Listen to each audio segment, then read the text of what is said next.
Welcome to magnet brains. मैं रिया चौहान, आपकी host और एनटीएससी सोशल साइंस के लिए आपकी दोस्त। आज आपके लिए लेकर आई हूँ पॉपुलेशन वाला टॉपिक। कौन सा टॉपिक? पॉपुलेशन। रेड लेके आते हैं, दिख रहा है पॉपुलेशन, ठीक है। पॉपुलेशन की हम बात करेंगे पूरे चैप्टर के अंदर। हम समझेंगे भाई कि पॉपुलेशन क्या है, कैसे लोग ज़रूरी हैं, फिर ज़रूरी हैं तो कैसे उनकी ग्रोथ दिखती है, birth rate, death rate, migration, सारी चीज़ों की हम बात इस चैप्टर में करने वाले हैं। अब बेसिक से सवाल इस चैप्टर को शुरू करने के पहले दिमाग में ये आता है कि भाई रिसोर्स डेवलपमेंट कर रहे हैं, नदी, झरने, पानी, ओशन और सारी हिस्ट्री विस्ट्री सारी चीज़ें हम लोग पढ़ रहे हैं, तो यार ये कहीं ना कहीं रिलेटेड तो इंसानों से ही है। तो अब क्या अब पर्टिकुलर इंसान को भी पकड़ के ऐसा बड़ा सा चैप्टर बना दिए? कितने फुर्सती लोग थे क्या? ऐसा नहीं होता। मैं भी ऐसे सोचती थी कि क्या यार ये लोगों के अंदर इतनी फुर्सत होती है, ऐसे बड़े बड़े चैप्टर बना देते हैं छोटे छोटे टॉपिक ले लेके, पर ऐसा नहीं है। अब जब मैं पढ़ाने लगी हूँ तो मुझे रियलाइज़ हुआ कि ये चैप्टर्स, ये टॉपिक्स क्यों इतने इम्पॉर्टेंट है। आप सोचो, एक कोयले की कितनी कीमत है ना, कितनी ज़्यादा कीमत है कोयले की हमारी लाइफ में। बहुत सारी चीज़ों में हेल्प होता है, लेकिन अगर ह्यूमन ही ना हो हमारी लाइफ में, उस चीज़ की हेल्प ही ना हो रही हो, तो कोयला किसी काम का है क्या? ह्यूमन ही ना हो तो वो कोयला किसी काम का है क्या? सुनामी आ गई, बाढ़ आ गई, ऐसा हो गया वैसा हो गया तो दुनिया खत्म हो जाएगी, हो बड़ा टेंशन हो गया। तो अगर ह्यूमन ही नहीं होते तो ये टेंशन होता क्या? बढ़िया से सुनामी आती लहरों के साथ में, पूरे ही भले ज़मीन पे घूमती रहती, कोई फ़र्क पड़ता क्या? नहीं पड़ता। रिसोर्सेज की अगर हम बात करें तो क्या होते हैं, ये ऐसी चीज़ें होती हैं जिससे कि क्या हो, ह्यूमंस को हेल्प मिले, ह्यूमंस यूटिलाइज करें, अपने डेली नीड्स में लगाएं, उसको यूज़ करें। अगर वो यूज़ नहीं कर रहे हैं तो वो क्या मेटल, नॉन मेटल, चांदी, सोना, प्लेटिनम, गोल्ड, जो भी है सब कुछ है, वो सारा कुछ किसी काम का है क्या? वो बढ़िया अपनी माइंड्स में अपने अपने पत्थरों के अंदर मस्त से लेटे हैं।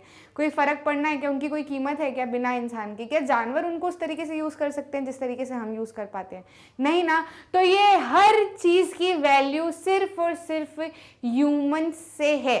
हमने उनको यूज़ किया, हमने उनको अपनी ज़िंदगी में डाला, हमने उनको अपनाया, हमने उनको समझा कि अरे इनसे तो हम बढ़िया सा चीज़ कर सकते हैं, बढ़िया सी चीज़ें निकाल सकते हैं, बढ़िया सा इसका यूज़ हो सकता है, बढ़िया सी हमको कीमत मिल सकती है। तो इसीलिए उन चीज़ों की वैल्यू बढ़ी, नहीं तो उनकी वैल्यू नहीं बढ़ती। इसीलिए if we think of a world without humans तो कुछ भी नहीं है, बस नेचर है। फिर क्या है? नेचर है। नदी, झरने, पहाड़, सुनामी उनामी, फ्लड भी आएगी तो किसी को कोई प्रॉब्लम नहीं होगी, सब बढ़िया से रहेंगे। जानवरों की तो फिर बात अलग हो जाती है, वो फिर अपनी कम्युनिटी बना के चैप्टर्स बनाने लगे तो फिर वो बात अलग है, ठीक है। तो there is the world without people is nothing, ठीक। तो हमको यदि पॉपुलेशन की बात करनी है, लोगों की बात करनी है कि भैया रिसोर्सेज है, अब हमको पता चल गया कि रिसोर्सेज है, ये लोगों को काम आते हैं, ये लोगों के लिए ज़रूरी है, फिर कंट्रीज़ बन गई, नेशन बन गए, फिर गवर्नमेंट की रिस्पॉन्सिबिलिटी भी होगी कि वो सारी चीज़ें लोगों को दे। तो अब जब वो लोगों को देंगे तो उनको ये पता भी तो होना चाहिए कि कितने लोगों को बांटना है, कितने लोग उसको यूज़ करेंगे। मम्मी जब घर पे खाना बनाती है, गेस्ट आ रहे होते हैं तो मम्मी पूछती है ना कि ओ जी कितने लोग आएंगे खाने पे, उस हिसाब से मैं खाना बनाऊँ। या फिर मेहमान आते हैं, किसी कमरे में बैठे होते हैं, मम्मी बोलती है जा धीरे से देख के आना कि कितने लोग बैठे हैं, 4 कप चाय बनानी है, 5 कप चाय बनानी है। समझ पा रही नहीं? तो मम्मी कैसे, किस हिसाब से चाय बनाएंगी, है ना, किस हिसाब से देंगी उनको। समझ रहे हो कि नहीं समझ रहे हो बात? तो ये पता करने, ये देने के लिए, गवर्नमेंट को ये चीज़ देने के लिए कि हमारे पास में इतने रिसोर्सेज हैं, उसको हमको कितनी जनता में बांटना है, कौन सी जनता किस स्टेट में बैठी है, किस साल में कितनी जनता थी, अब वो कितनी हो गई, तो हमको रिसोर्सेज, सप्लाई, डिमांड, इन सारी चीज़ों का भी ध्यान रखना पड़ेगा। फिर इकोनॉमी पे उस चीज़ का अफेक्ट होगा। आ रही बात सब? तो ये सारी चीज़ें क्या है, एक दूसरे से बहुत ज़्यादा लिंक्ड अप है। तो जिस तरीके से मम्मी को झांक के देखना पड़ता है कि कितने लोग आए हैं, ऐसी गवर्नमेंट को भी देखना पड़ता है कि कितने लोगों की हमको सेवा करनी है, कितने लोगों में ये जो रिसोर्स हमारे पास में है ये हमको बांटना है। उनको पता चलेगा कि अरे बहुत ज़्यादा लोग हैं। यदि मम्मी को पता चलता है कि नहीं यार बहुत सारे आ गए और चाय के लिए दूध तो इतना ही है, तो फिर मम्मी मंगवाती कि नहीं दुकान से जाके या डेयरी पे से जाके कि जा दूध लेके आ, है ना। तो ऐसे ही फिर गवर्नमेंट को भी ध्यान रखना पड़ता है कि अगर नहीं है रिसोर्सेज की हमारे पास में कमी है तो हम उस हिसाब से आगे की प्लानिंग करें या फिर बाहर के देशों से मंगवाएं। ठीक है, समझ रहे हो कि नहीं समझ रहे हो बात? तो कितनी चीज़ें एक दूसरे से लिंक्ड अप है, इसलिए इन चैप्टर्स को पढ़ना और समझना बहुत ज़्यादा ज़रूरी है। तो इसमें हम पूरी तरीके से देखेंगे कि किस तरीके से पॉपुलेशन काउंट की जाती है, हमारे देश की पॉपुलेशन कितनी है, पूरे वर्ल्ड के हिसाब से हमारे पास में हिस्सा कितना है, उसमें रहने वाले लोग कितने हैं। फिर हम देखेंगे कि ये लोग तो हो गए, अब अपने देश के अंदर हम लोग क्या करेंगे, कदम रखेंगे कि हमारे देश के अंदर अलग अलग स्टेट में कितने कितने लोग हैं, कहाँ कहाँ पे बैठे हैं, बहुत घने तरीके से बैठे हैं कि दूर दूर दूर दूर बैठे हैं, कहाँ पे क्या है, सारी चीज़ों की हमको क्या करनी है, बात करनी है। समझ गए कि नहीं समझ गए, है ना। अब इसको ये वाली चीज़ों को आप अपने रिसोर्स और डेवलपमेंट वाला चैप्टर होगा ना, उससे भी रिलेट कर पाओगे, है ना। वहाँ पे आप रिसोर्स प्लानिंग और ये सब समझोगे तो आपको अपने आप दिमाग में क्लिक हो जाएगा कि क्यों ज़रूरी है, क्योंकि पॉपुलेशन ही इतनी है, इसलिए रिसोर्स प्लानिंग ज़रूरी है। ठीक, समझ जाओगे कि नहीं बात। आगे बढ़ते हैं और शुरू करते हैं। Population is a pivotal element in social studies, बहुत ज़्यादा, क्योंकि आगे की जो भी चीज़ें हम ज्योग्राफी वगैरह में पढ़ते हैं या हिस्ट्री वगैरह में पढ़ते हैं, वो सारी की सारी लोगों से जुड़ी हुई है, और लोगों के बारे में ही हम बात करते हैं। भूत, प्रेजेंट और क्या भविष्य, इसके बारे में ही हम पूरी की पूरी बात करते हैं, लोगों की बातें होती है, इसलिए it is a very important pivotal element in social studies, point of reference from which all other elements are observed and derive significance and meaning। ये वही पॉइंट है, ये वही शुरुआत है, ये वही एक जगह है जहां से सारी चीज़ों को क्या मिलता है, मीनिंग मिलता है, सारी चीज़ों को सिग्निफिकेंस मिलता है, सारी चीज़ें अपनी वैल्यू देख पाती है। जैसे कि मैंने आपको गोल्ड का एग्जाम्पल दिया था। गोल्ड की कीमत क्यों है, क्योंकि लोग उसको यूज़ करते हैं। कौन यूज़ करते हैं, लोग यूज़ करते हैं। तो गोल्ड की कीमत इसलिए है क्योंकि लोग यूज़ करते हैं। लोग इज अ पॉइंट, है ना, मतलब ये समझ लो कि एक जरिया है, इसी से इसकी किसकी वैल्यू है, गोल्ड की वैल्यू, नहीं तो कोई गोल्ड की कीमत है क्या, नहीं है। समझ गए। Resources, calamities, disasters are all meaningful only in relation to human beings, इसलिए ह्यूमन बींग्स के लिए हमको पढ़ना जरूरी है, ह्यूमन बींग्स के बारे में पढ़ना जरूरी है, कौन कहाँ पे किस तरीके से बैठा है। सेंसस क्या होता है, अब हमको यदि पॉपुलेशन देखना है कि कितनी पॉपुलेशन है, कितने लोगों में पॉपुलेशन, हमारे रिसोर्सेज को बांटना है। यदि कोई डिजास्टर आ जाता है, मान लो गुजरात में यदि अर्थक्वेक आ जाता है, तो वहाँ पे कितने लोग रह रहे हैं हमको पता होना चाहिए ना, कि अर्थक्वेक आने के चांसेस है, लैंडस्लाइड के चांसेस है, या फिर सुनामी आने के चांसेस है, बहुत बारिश के चांसेस है, हमको वहाँ से लोगों को इवैक्यूएट करना है, अगर वहाँ से हटाना है तो हमको पता होना चाहिए कि इस रीजन में रहने वाले इतने लोग हैं, तो उस हिसाब से हम उनके लिए व्यवस्था करेंगे। समझ गए कि नहीं, ठीक है। तो human beings are producers and consumers of earth's resources, therefore it is important to know these following question. सबसे पहला, how many people are there in a country. दूसरा, वो लोग कहाँ पे रहते हैं। तीसरा, how and why their numbers are increasing, क्यों और कैसे उनके नंबर्स बढ़ रहे हैं, क्योंकि अगर जनगणना होती है तो वो हर 10 साल में होती है। 10 साल में होती है तो हमको पता होता है कि यार इतने साल पहले इतने लोग रहते थे, अब इतने साल इतने टाइम बाद इतने ज़्यादा लोग हो गए। और वैसे भी आप जानते हो कि इंडिया की पॉपुलेशन तो बहुत ही ज़्यादा है, इसके कारण से हमारे यहाँ पे बहुत ज़्यादा अनएम्प्लॉयमेंट और वैकेंसी वगैरह ना होना और डेफिशिएंसी होना, सारी चीज़ें जो है वो बहुत ज़्यादा होती है, क्योंकि है इतना सामान लेकिन यूटिलाइज करने वाले इतने लोग हैं, तो सब लोगों तक जाना चाहिए ना सारी चीज़ें। समझ गए कि नहीं। तो इसलिए हमको ये सारे सवालों का पता लगाना बहुत बहुत ज़्यादा ज़रूरी है। व्हाट आर देयर कैरेक्टरिस्टिक्स, अब है भी अगर ज़्यादा जनता तो उनकी कैरेक्टरिस्टिक्स कैसे हैं, उनकी एज क्या है, वो मेल है फीमेल है, किस तरीके से वो पढ़ाई लिखाई लिटरेसी उनकी कैसी है, हेल्थ उनकी कैसी है, ये सारी चीज़ों के बारे में जानना बहुत ज़्यादा ज़रूरी है। एक देश के लोगों के बारे में जानना बहुत ज़्यादा ज़रूरी है, उसी हिसाब से हम डेवलपमेंट कर पाएंगे, उसी हिसाब से हमारी रिसोर्स की प्लानिंग होगी, उसी हिसाब से सोना चांदी भी लोगों के बीच में आएगा, मतलब डिमांड और सप्लाई का भी हम क्या करेंगे, सारा लगा सकते हैं हिसाब किताब, एस्टिमेशन। तो सेंसस की ज़रूरत इसलिए है।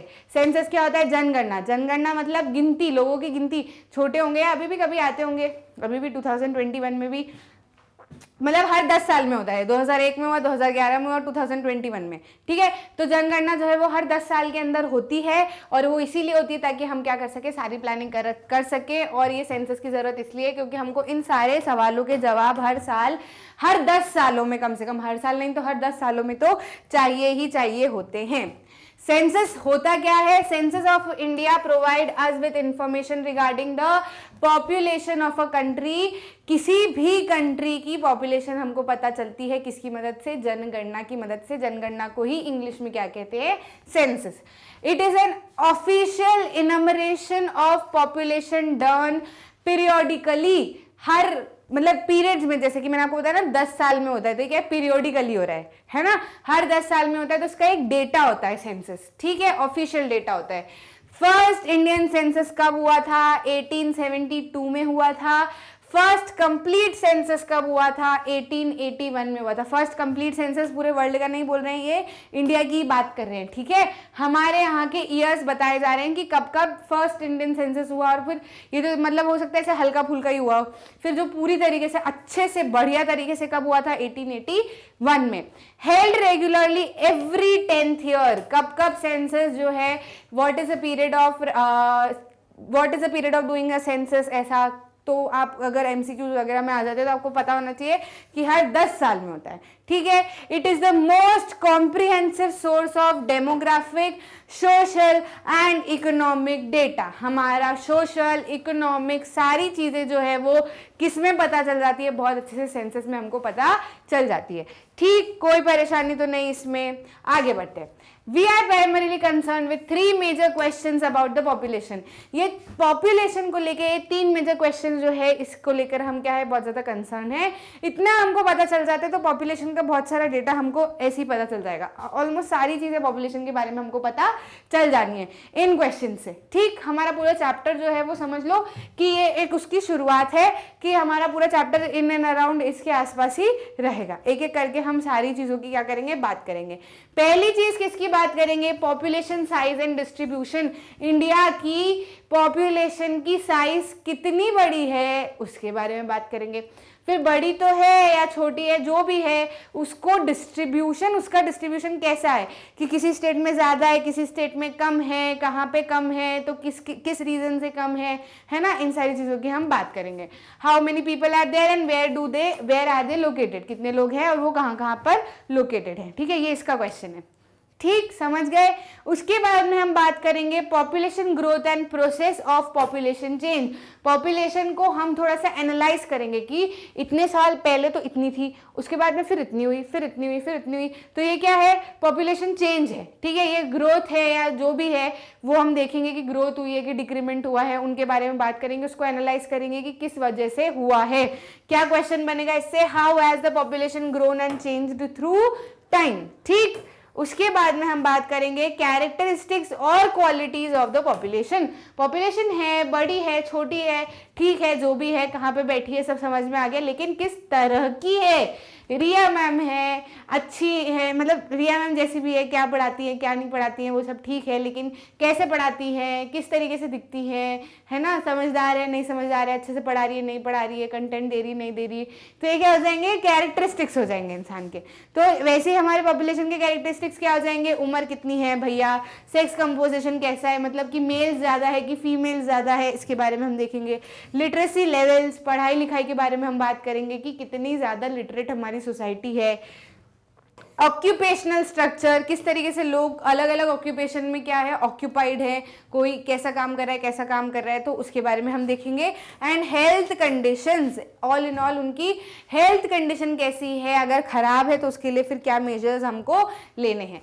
अब आपको इतने में समझ आ गया होगा कि चैप्टर पढ़ना क्यों इतना ज्यादा इंपॉर्टेंट है, ठीक। India's population size and distribution by number. India's population as on March 2011 stood at 1210.6 million. इतनी पॉपुलेशन हमारी है। डायरेक्ट एमसीक्यू में आ जाता है। According to census of March 2011 इतनी पॉपुलेशन भैया हमारी बताई गई है, ठीक। इतने लोग, हम लोग सारे के सारे साथ में रहते हैं। अब ये वाला कंसेप्ट समझना क्या है भाई। रेस्ट ऑफ द वर्ल्ड की यदि हम बात करें, किसकी? पॉपुलेशन की। यहाँ पे लिखा हुआ है सीधे सीधे पॉपुलेशन, और इसकी जब हम बात करेंगे तो किसकी करेंगे? एरिया की। यहाँ पे देखो आप, ये जो पूरा है ये आपको एक क्या बोल सकते हैं, केक जैसा जो दिख रहा है, पर ये पाई चार्ट है ना। तो ये जो केक जैसा आपको दिख रहा है ये आपको बताना चाहता है कि यदि हम पूरे वर्ल्ड की पॉपुलेशन देखें तो पूरे वर्ल्ड की पॉपुलेशन में से 17.5% पॉपुलेशन जो है वो इंडिया की ही है। अगर आप देश विदेश सब दूर घूमने निकलोगे तो 17.5% लोग आपको भारतीय मिलेंगे। समझ गए कि नहीं समझ गए? बाकी जो रेस्ट ऑफ द वर्ल्ड है उसकी पॉपुलेशन कितनी है? 82.5, जो बचा हुआ हिस्सा है, ठीक, तो इतनी पॉपुलेशन बढ़िया से हम हमारा दबदबा बनाते हुए आगे बढ़ रहे हैं पूरे देश, पूरे वर्ल्ड में। ठीक है, पॉपुलेशन कितनी है? अच्छा, यहाँ बच्चे कंफ्यूज हो जाते हैं, कहते हैं यहाँ पे तो 1.21 लिखा है, यहाँ पे तो 1210 लिखा है, तो बेटा यहाँ नहीं देख रहे ये क्या है, मिलियन लिखा है, यहाँ क्या लिखा है, बिलियन लिखा है, तो it is just change of unit. ठीक है, मिलियन को इस तरीके से भी लिख सकते हैं। ठीक, समझ गए? कंफ्यूज तो बिल्कुल नहीं हो गए। अगर बिलियन ऑप्शन में दे दिया तो ये मत बोलना कि मैम ने तो 1,210.6 ऐसा कुछ बताया था, है ना, तो वो किस में बताया था, मिलियन में बताया था। लेकिन अगर बिलियन में ऑप्शन दिए जाते हैं तो आपको 121 सिलेक्ट करना है, 1.21 सिलेक्ट करना है। डिस्ट्रीब्यूशन कैसा है, अनइवन। अब ये जो लोग यहाँ बैठे हैं ना इंडिया में, ऐसा नहीं है कि मतलब एरिया जो है, मतलब पॉपुलेशन जो है ये क्या है, इनकी बराबर बटी हुई है कि इतनी पॉपुलेशन यहाँ रहेगी तो उतनी की उतनी यहाँ रहेगी, फिर उतनी की उतनी यहाँ रहेगी, उतनी की उतनी यहाँ रहेगी, ऐसा नहीं है। सबकी पॉपुलेशन, मतलब लोग जो है वो बिखरे पड़े हैं, कहीं पे बहुत ज़्यादा है, कहीं पे बहुत कम है, वो फिर डिपेंड करता है अलग अलग रीजन के हिसाब से। उसके बारे में हम बात करेंगे कि रीजन क्या है उस चीज़ का, डिस्ट्रीब्यूशन का, अनइवन डिस्ट्रीब्यूशन का। तो इनका डिस्ट्रीब्यूशन कैसा है, अनइवन। पॉपुलेशन समझ में आ गया। वर्ल्ड के रिस्पेक्ट में इंडिया का कितना है, 17.5%। टोटल पॉपुलेशन कितनी है, 1,210.6 मिलियन, और यदि बिलियन में बोल दे तो 1.21 बिलियन। ठीक, कोई परेशानी नहीं। अब एरिया पे आ जाओ। एरिया समझो, जो पूरे वर्ल्ड का जितना एरिया है उसमें से इंडिया के पास में एरिया कितना है, सिर्फ 2.5%। ठीक है, 2.4 लिखा है, 2.5 भी समझ लो ऐसा, कहीं कहीं पे 3% भी बोल देते हैं ऐसा, मतलब राउंड ऑफ करके ऐसे। लेकिन यहाँ पर 2.4 है, तो अगर एग्जैक्ट आता है तो 2.4 ही लिखना। ठीक, 2.4% जो है वो इंडिया का हिस्सा है, बाकी लैंड में बाकी सारा हिस्सा जो है वो पूरे वर्ल्ड का है। तो इतने से हिस्से में हम इतने सारे लोगों को लेके बैठे हैं, क्यों? क्योंकि इंडिया, आओ भाई सब साथ में रहेंगे मिलके। ठीक, तो इंडिया जो है, इसका एरिया यहाँ पे अगर लैंड वाइज देखें तो इतना प्रतिशत जो है वो हमारे पास में एरिया वाइज है, और पॉपुलेशन देखें तो इतनी है। और अगर एरिया वाइज, ये तो प्रतिशत में बताया है ना, परसेंट में बताया है, लेकिन अगर कोई आपको बोल दे कि भैया स्क्वायर किलोमीटर में एरिया बताओ, तो कितना बताओगे, 3.28 किलोमीटर स्क्वायर। अब स्क्वायर किलोमीटर, लेकिन ऐसा गड़बड़ मत करना, ये यूनिट चेंज हो सकता है, जहां किलोमीटर दिखे वहीं पे चेंज करना। किलोमीटर में याद रख लो, किलोमीटर में याद रहेगा तो बाकी सारे यूनिट में भी कन्वर्ट कर सकते हो। बच्चों को घुमाने के लिए यूनिट जो है वो चेंज कर दी जाती है कई बार। ठीक, तो इतना किलोमीटर ध्यान रखो। सेंटीमीटर वगैरह में तो कन्वर्ट करना अपने को आता है, कर लेना उसको अगर आ जाता है तो। वैसे तो नहीं आएगा, पर फिर भी यहीं पे मैं आपको दिमाग में डाल रही हूँ कि बच्चा बिल्कुल भी गड़बड़ मत करना। एमसीक्यू में यदि कहीं सेंटीमीटर मीटर में आ जाए तो फिर घपला जाओगे। यहाँ पर 3.28 ये तभी है जब किलोमीटर है। ठीक है, कोई परेशानी तो नहीं। उसके बाद में जैसे हमने यहाँ पे मिलियन को बिलियन में किया, ऐसे किलोमीटर जो है वो मीटर वगैरह में भी चेंज हो सकता है, कोई प्रॉब्लम नहीं ना। अच्छे बच्चे आप लोग तो समझ गए होंगे, बहुत इजी है। उतनी स्लाइड में से कितने क्वेश्चन बन सकते हैं, समझ में आ गया। एरिया वाइज देखेंगे और पॉपुलेशन वाइज देखेंगे, परसेंटेज में हो सकता है, नंबर्स में हो सकता है, और इधर एरिया कितने में हो सकता है, 3.28 मिलियन स्क्वायर किलोमीटर। ठीक, अब आगे बढ़ते हैं और बात करते हैं अकॉर्डिंग टू, हम अब अभी तो हम वर्ल्ड में थे, अब वर्ल्ड से हमने एक कदम आगे रखते हैं और कहाँ पे पहुंच जाते हैं, इंडिया में। इंडिया में पहुंचते हैं। अकॉर्डिंग टू 2011 सेंसस, 2011 की जनगणना के अनुसार सबसे ज्यादा पॉपुलेशन वाला स्टेट कौन सा था, उत्तर प्रदेश। उत्तर प्रदेश जो है वो सबसे ज्यादा पॉपुलेशन वाला स्टेट है। यहाँ पर सबसे ज्यादा पॉपुलेशन जो है वो हमारे देश की रहती है। अनइवन डिस्ट्रीब्यूशन है, अभी हम बात करेंगे, कहीं पर बहुत ज्यादा पॉपुलेशन है, कहीं पर बहुत बहुत कम पॉपुलेशन भी है। ठीक है, उत्तर प्रदेश में सबसे ज्यादा पॉपुलेशन, सारे स्टेट्स में यदि हम देखें तो सबसे ज्यादा लोग जो है वो उत्तर प्रदेश में बसे हुए हैं। ठीक है, कितनी है भैया, 199 मिलियन। कितनी है, 199 मिलियन। और प्रतिशत के हिसाब से देखें तो पूरी कंट्री के कंपैरिजन में 16% जो है भैया क्या है, हमारी उत्तर प्रदेश ही है वो होल्ड कर रहा है। ठीक है, 16% population.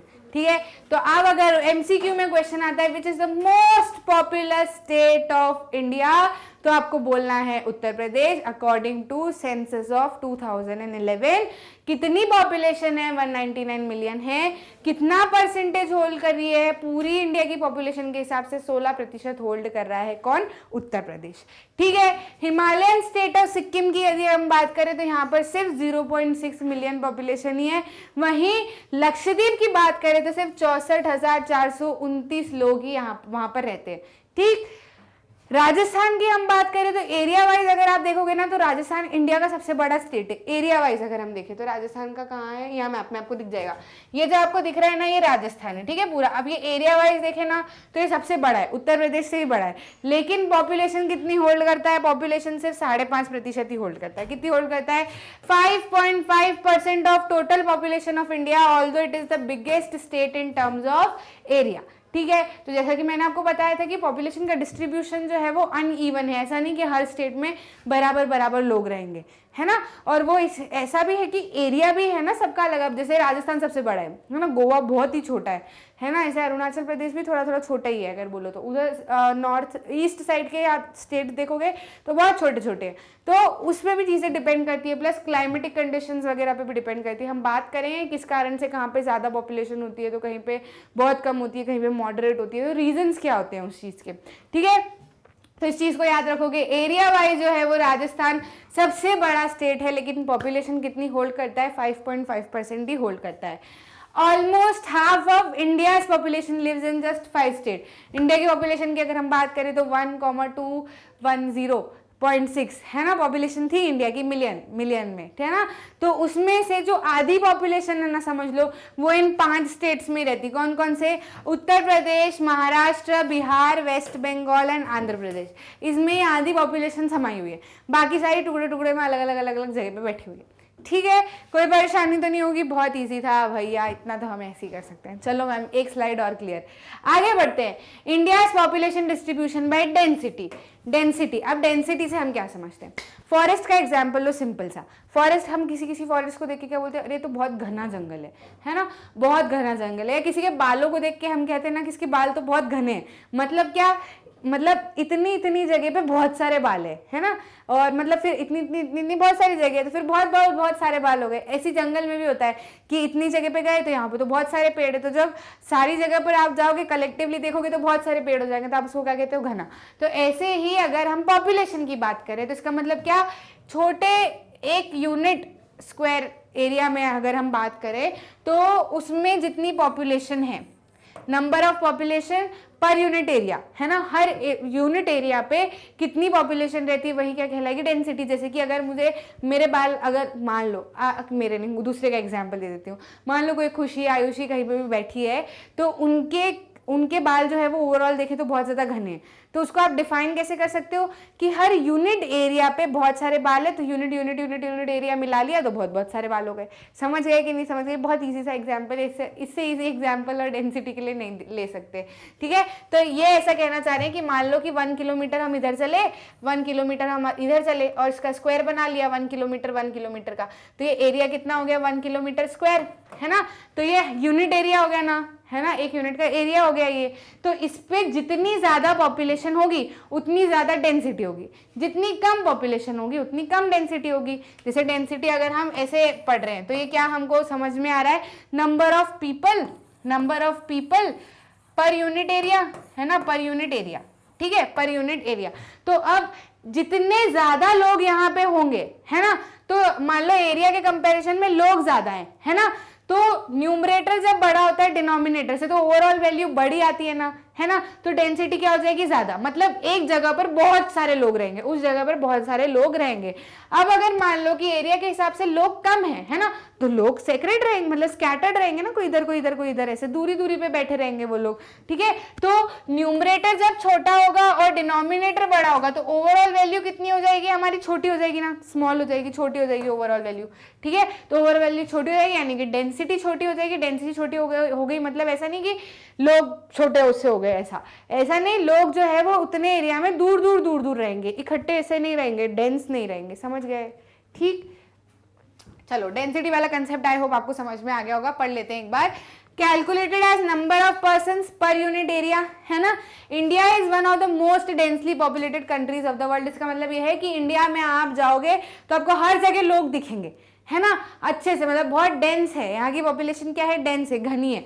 Population density provides a better picture of uneven distribution. Population density से हमको पता चल जाता है कि कितनी अनइवन है, मतलब आप अगर कहीं कोई से स्टेट में जा रहे हो तो बहुत ज़्यादा डेंस पॉपुलेशन है, फिर कहीं दूसरे स्टेट में निकल के जा रहे हो तो बहुत दूर दूर दूर दूर लोग हैं, मतलब बहुत कम पॉपुलेशन। जैसे लक्षद्वीप में हमने देखा तो सिर्फ 64,000 लोग ही हैं, है ना। वहीं उत्तर प्रदेश में हमने देखा तो 199 मिलियन लोग हैं, है ना। तो उसी से डेंसिटी पता चलेगी ना। एरिया तो सेम ही है, मतलब 1 यूनिट एरिया 1 यूनिट एरिया ही से हमको देखना है डेंसिटी। तो उत्तर प्रदेश की साइड से बात है, लक्षद्वीप के कंपैरिजन में हम देखेंगे तो उत्तर प्रदेश की डेंसिटी ज्यादा हो जाएगी ना। समझ गए कि नहीं समझ गए। फिर वो एरिया के ऊपर भी रहता है। आप टोटल ओवरऑल एरिया अगर हम देखें तो मान लो कि लक्षद्वीप का एरिया बहुत ही छोटा है ना, और उत्तर प्रदेश का एरिया बहुत ही बड़ा है, तो फिर वहां पे डेंसिटी उस हिसाब से जो है वो वेरी कर जाएगी, टोटल एरिया वगैरह मिला के। पर आप कंसेप्ट तो समझ गए ना डेंसिटी का, कोई प्रॉब्लम तो नहीं है। ठीक, आगे बढ़ते हैं। ये इस तरीके से जो है वो आप देख सकते हो कि उत्तर प्रदेश में क्या है, बहुत सारे लोग हैं, 16% पॉपुलेशन इंडिया की कहाँ पे, उत्तर प्रदेश में बैठी है। महाराष्ट्र में 9%, बिहार में 9%, वेस्ट बंगाल में 8%, आंध्र प्रदेश में 7%, मध्य प्रदेश में 6%, तमिलनाडु में 6%, राजस्थान में 6%, कर्नाटका में 6%, कर्नाटका में 5%, गुजरात में 5%, उड़ीसा में 3%, केरला में 3%, झारखंड में 3%, आसाम में 3%, पंजाब में 2%, बाकी ये सारे 1-1, 2-2% वाले हैं, है ना। तो आपको समझ में आ जाएगा कि किस तरीके से लोग, बहुत ही अनइवन है सारा कुछ डिस्ट्रीब्यूशन, कहीं पे बहुत ज़्यादा है, कहीं पे बहुत कम है, कहीं पे बहुत ही कम है, कहीं पे मॉडरेट है ना। तो ये डिस्ट्रीब्यूशन आप इस तरीके से देख सकते हो। साथ ही साथ एक और पॉइंट आपको याद रखना है कि 2012 के अनुसार तेलंगाना एक नया स्टेट बना था। ठीक, ये यूनियन टेरिटरी और नंबर ऑफ स्टेट्स को लेकर बच्चों को बहुत परेशानी होती है। इसका सिंपल सा कंसेप्ट समझ लो। अभी फिलहाल में कितनी है, नंबर ऑफ स्टेट्स है 28 और यूनियन टेरिटरीज है हमारी कितनी, 8, है ना। तो अब इसके पीछे का कंसेप्ट समझो कि पहले भी 28 थे, फिर तेलंगाना आ गया, है ना, तो 29 हो जाने चाहिए थे, है ना, 29 हो जाने चाहिए। लेकिन यूनियन टेरिटरीज में से क्या किया कि वो जो स्टेट था जम्मू एंड कश्मीर, और उसको क्या कर दिया, बाइफरकेट कर दिया, और कितने कर दिया, हमारे लद्दाख को भी यूनियन टेरिटरी बना दिया। तो टोटल कितनी हो जानी चाहिए थी, 9 हो जानी चाहिए थी ना, 9 यूनियन टेरिटरीज हो जानी चाहिए थी। लेकिन यूनियन टेरिटरीज 9 ना हुई। किस कारण से यूनियन टेरिटरीज 9 नहीं हुई, क्योंकि जो हमारा ये वाला स्टेट था, क्या बोलते हैं, दमन एंड दीव, उसको अलग अलग लेते थे तो उसको कंबाइन कर दिया, तो एक वहां से कम हुई, तो ये कितनी हो गई, 8 यूनियन टेरिटरी। ठीक है, तो कोई प्रॉब्लम तो नहीं है, समझ जाओगे, कोई दिक्कत तो नहीं है ना इसके अंदर कि यूनियन टेरिटरीज कितनी है और नंबर ऑफ स्टेट्स कितने हैं। 28 जो है हमारे कितने नंबर ऑफ स्टेट्स है, और 8 हमारी कितनी है यूनियन टेरिटरीज। कोई प्रॉब्लम नहीं। ठीक, आगे बढ़े। ये 2014 के अनुसार है, और ये किसके अनुसार है, ये यहाँ पर लद्दाख जो है वो 5/8/2019 में अलग हो गया था, मतलब अलग नहीं हो गया था, उसको भी यूनियन टेरिटरीज की तरह पे हमने मान लिया था, बाइफरकेट कर दिया था। ठीक, पॉपुलेशन साइज एंड डिस्ट्रीब्यूशन में यदि हम देखें तो बहुत ज़्यादा डिस्ट्रीब्यूशन इसका अलग अलग है। आप देख रहे हो कि यहाँ पर इतने ज़्यादा लोग, ये जो ग्रीन ग्रीन में दिख रहे हैं ना, ये 1 लाख की पॉपुलेशन से बहुत कम है, 1 करोड़ की पॉपुलेशन से कम वाले लोग हैं। ठीक है, फिर आप इसके नीचे आओगे ना, ये रेड जो है इनमें बहुत ज़्यादा पॉपुलेशन है। रेड मार्क वाले आपको दिख रहे हैं ना, ये बहुत ज़्यादा डेंसली पॉपुलेटेड स्टेट्स हैं। ठीक है, ऑरेंज वाले जो है वो मॉडरेट, येलो वाले आपको मॉडरेट में दिखेंगे। ठीक, तो इस तरीके से आप देख सकते हो। वहीं बांग्लादेश और जापान में देखो तो उसकी डेंसिटी जो है, एवरेज डेंसिटी इंडिया से बहुत ज़्यादा है। इंडिया की कितनी है भैया डेंसिटी की अगर हम बात करें तो 2011 के अनुसार population density of India was 382 persons पर स्क्वायर किलोमीटर। हर स्क्वायर किलोमीटर पे कितने लोग हैं, 382 स्क्वायर किलोमीटर, मतलब 382 पर्सन जो है वो आपको मिलेंगे। वहीं बिहार की पॉपुलेशन डेंसिटी देखें तो 1102 है, और अरुणाचल प्रदेश की देखें तो सिर्फ 17 है ना। तो यहाँ पे कम पॉपुलेशन रहती है, मतलब डेंसिटी जो है वो बहुत कम है, और यहाँ पर जो है वो डेंसिटी मतलब बहुत इकट्ठे ऐसे लोग बैठे। समझ आ गया इतना। अब देखो, मैं आपको इतनी देर से बोल रही थी ना कि इनके क्या है रीजंस है, क्यों एक जगह पे बहुत ज़्यादा डेंसिटी देखने को मिलती है, एक जगह बहुत कम डेंसिटी देखने को मिलती है। जैसे अगर आप बालों के एग्जाम्पल को आगे कंटिन्यू करें तो किसी के बाल, किसी के बॉडी में न्यूट्रिशन बहुत ज़्यादा होते हैं, उस हिसाब से होते हैं। किसी को जेनेटिकली बहुत ज़्यादा, मम्मी पापा के बाल बहुत घने तो है, या फिर मम्मी पापा के बाल बहुत कम है तो कम है। समझ रहे हो कि नहीं समझ रहे हो आप, मतलब एक डेली लाइफ का एग्जाम्पल देके बता रही हूँ। तो ऐसे ही यहाँ पर भी वही केस है कि पॉपुलेशन डेंसिटी जो है वो वैलिड है, कहीं पर बहुत ज़्यादा है, कहीं पर बहुत कम है। तो उसके क्या है, अलग अलग रीज़न है। जैसे कि यदि हम बहुत कम पॉपुलेशन डेंसिटी की बात करें, कि जिन एरियाज में बहुत कम पॉपुलेशन डेंसिटी है, उसके रीज़न क्या है, एक तो rugged terrain, unfavourable climatic conditions, ये क्या है, प्राइमरी रिस्पॉन्सिबल है for sparse population in this region. Rugged terrain होना, ऐसे उखड़ा उखड़ा सा पूरा जो टेरेन होता है वो बहुत उखड़ा उखड़ा होना, है ना। एक तो पहला ये होना अनफेवरेबल क्लाइमेटिक कंडीशंस अच्छी ना होना, कि भाई बहुत ही ज़्यादा पानी गिर रहा है, बहुत ही कम पानी गिर रहा है, बर्फ़ें ही गिर रही हैं, है ना, या फिर सूखा ही पड़ा है, धूप ही धूप है, पानी नहीं गिर रहा।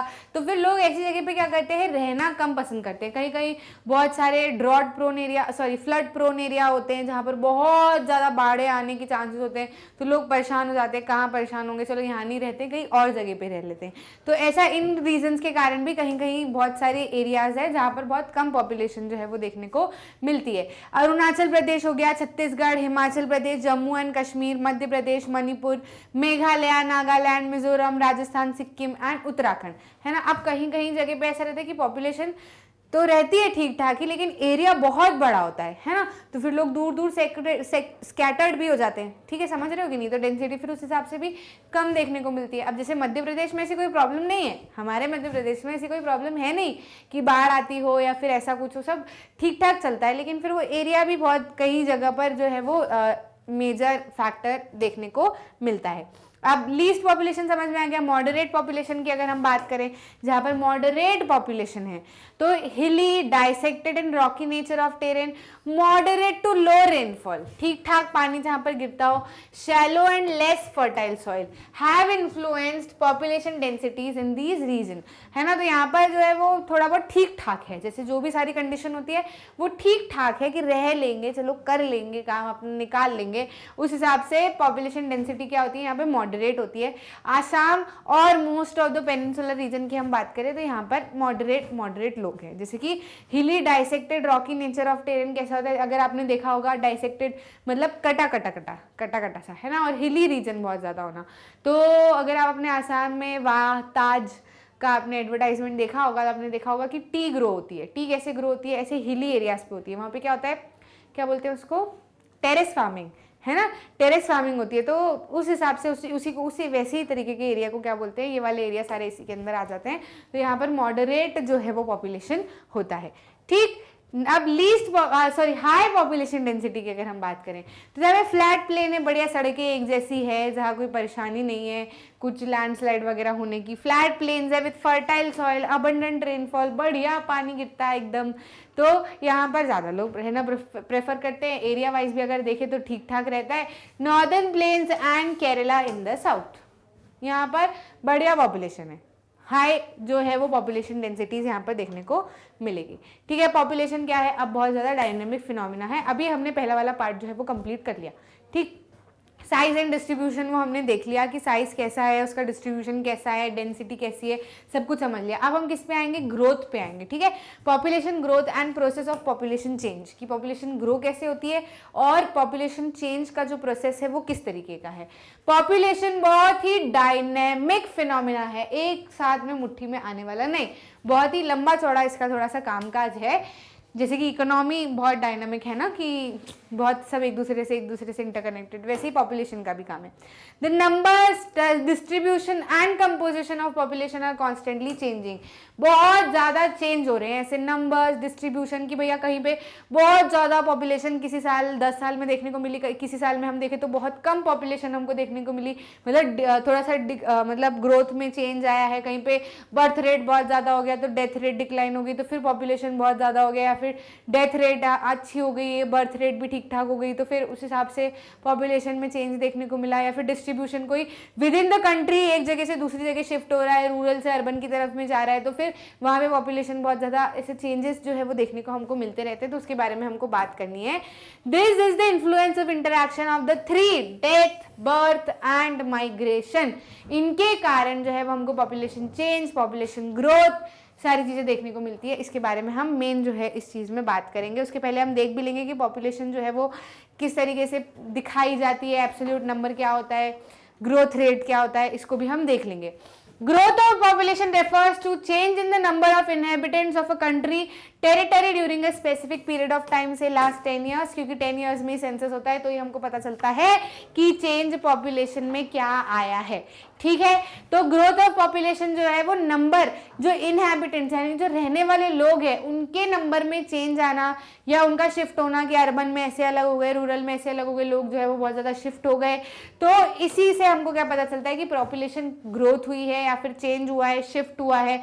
सच a change can be expressed in two ways, दो तरीके से इसको दिखाने का तरीका है। सबसे पहला एब्सोल्यूट नंबर, बराबर नंबर दिखा दो कि ये चेंज आया है, ठीक है, ये डायरेक्ट क्या होता है नंबर होता है।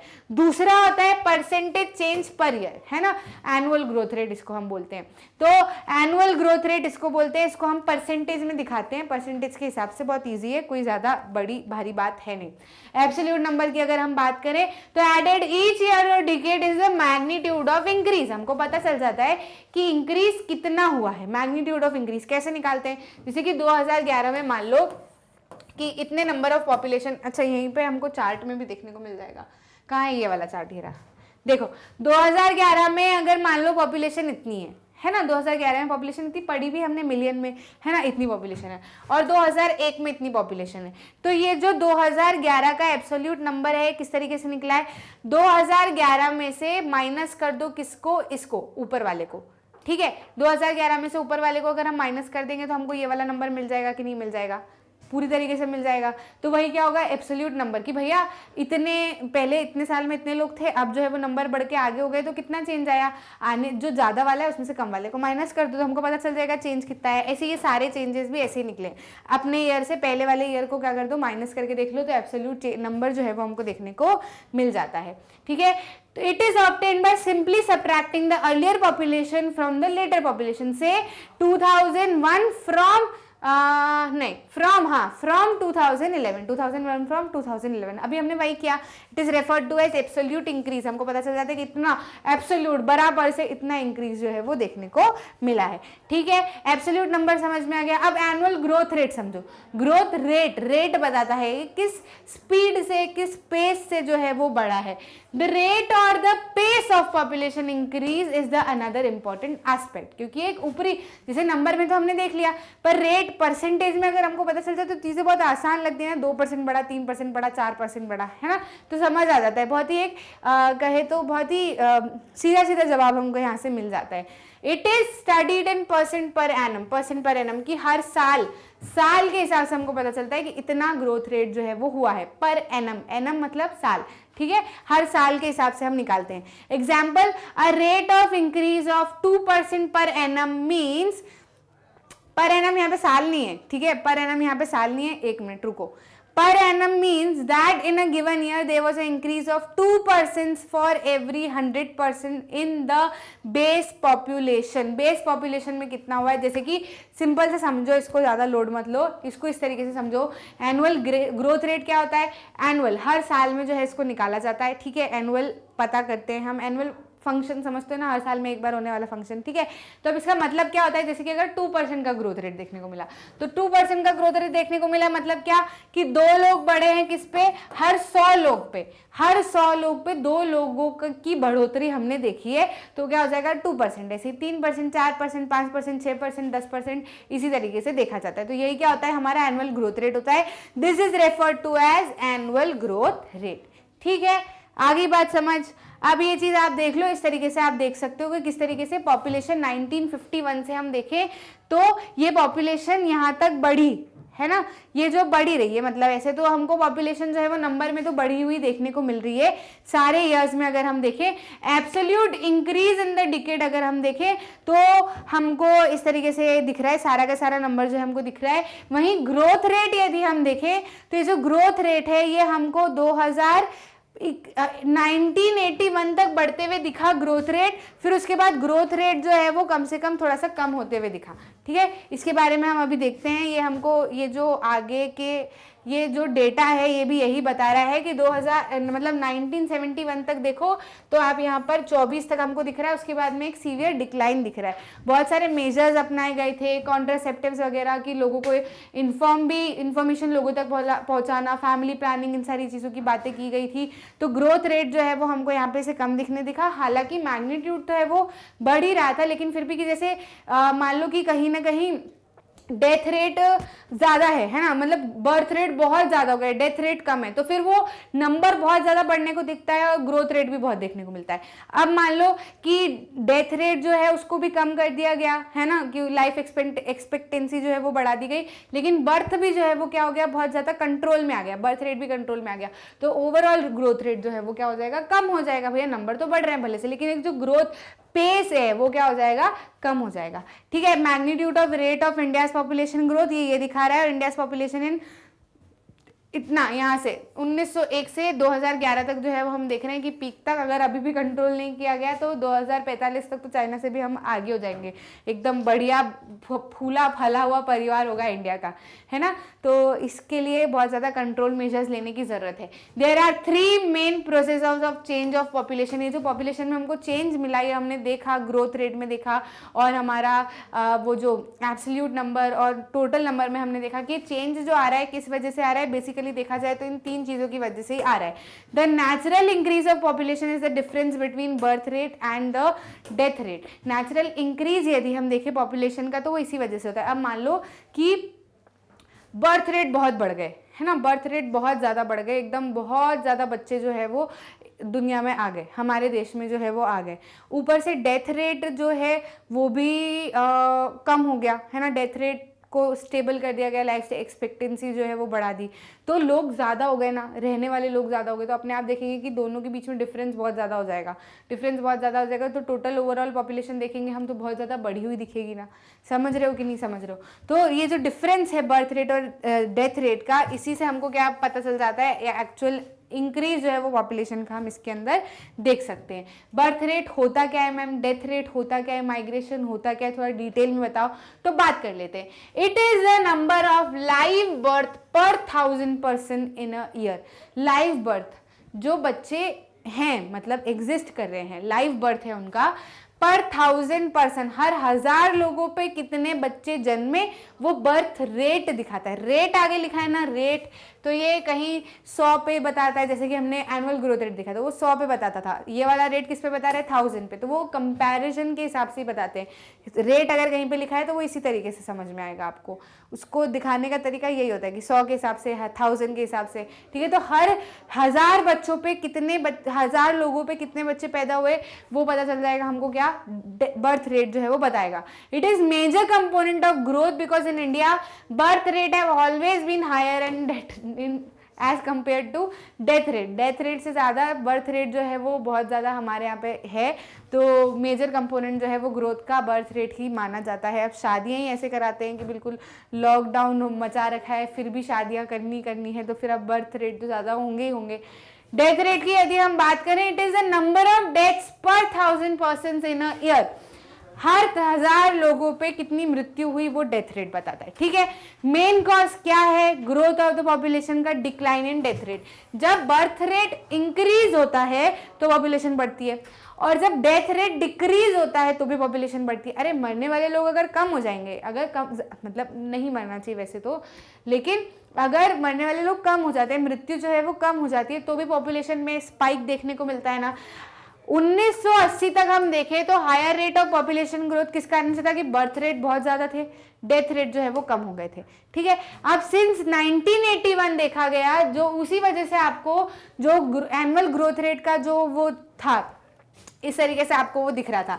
क्यों दिख रहा था, क्योंकि 1981 के बाद decline in the population growth rate हुआ, क्योंकि बर्थ रेट भी क्या हो गया, कम हो गया, जन्म लेने वाले बच्चों ने भी कमी कर दी, और डेथ रेट तो कम ही होना चाहिए, डेथ रेट नहीं होना चाहिए ज़्यादा। मतलब ऐसा हो सकता है कि यहाँ पे इसका उल्टा तो इसका भी उल्टा हो जाएगा, ठीक है। डेथ रेट तो नहीं होनी चाहिए ना, वो तो गलत चीज़ बताती है। डेथ रेट अगर ज़्यादा होती है तो वो आपकी कंट्री की कंडीशन को ख़राब बताता है कि आपका हेल्थ सिस्टम जो है वो अच्छा नहीं है, क्योंकि जब आपका हेल्थ सिस्टम अच्छा नहीं होगा तभी ज़्यादा लोगों की मृत्यु होगी।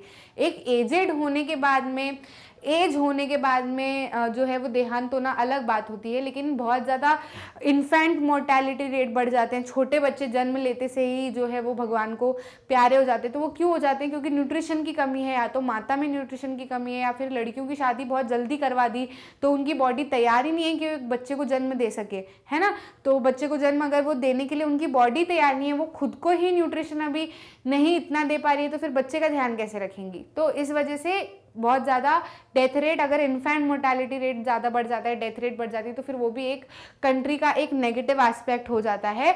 तो 1981 के बाद में ऐसा देखा गया कि पहले तो बर्थ रेट भी बहुत ज़्यादा बढ़ रहे थे, आप देख रहे होंगे 1981 के आसपास की बातें होंगी, अपने पापा लोग सब लोग उधर के आसपास की है, तो वहाँ पे बर्थ रेट कितने ज़्यादा थे, आप दादा दादी आपके नाना नानी उनके और बच्चे देखो तो 11-11 12-12 बच्चे होते थे भाई, साथ साथ मेरे पापा जो लोग हैं वही 5 बच्चे हैं।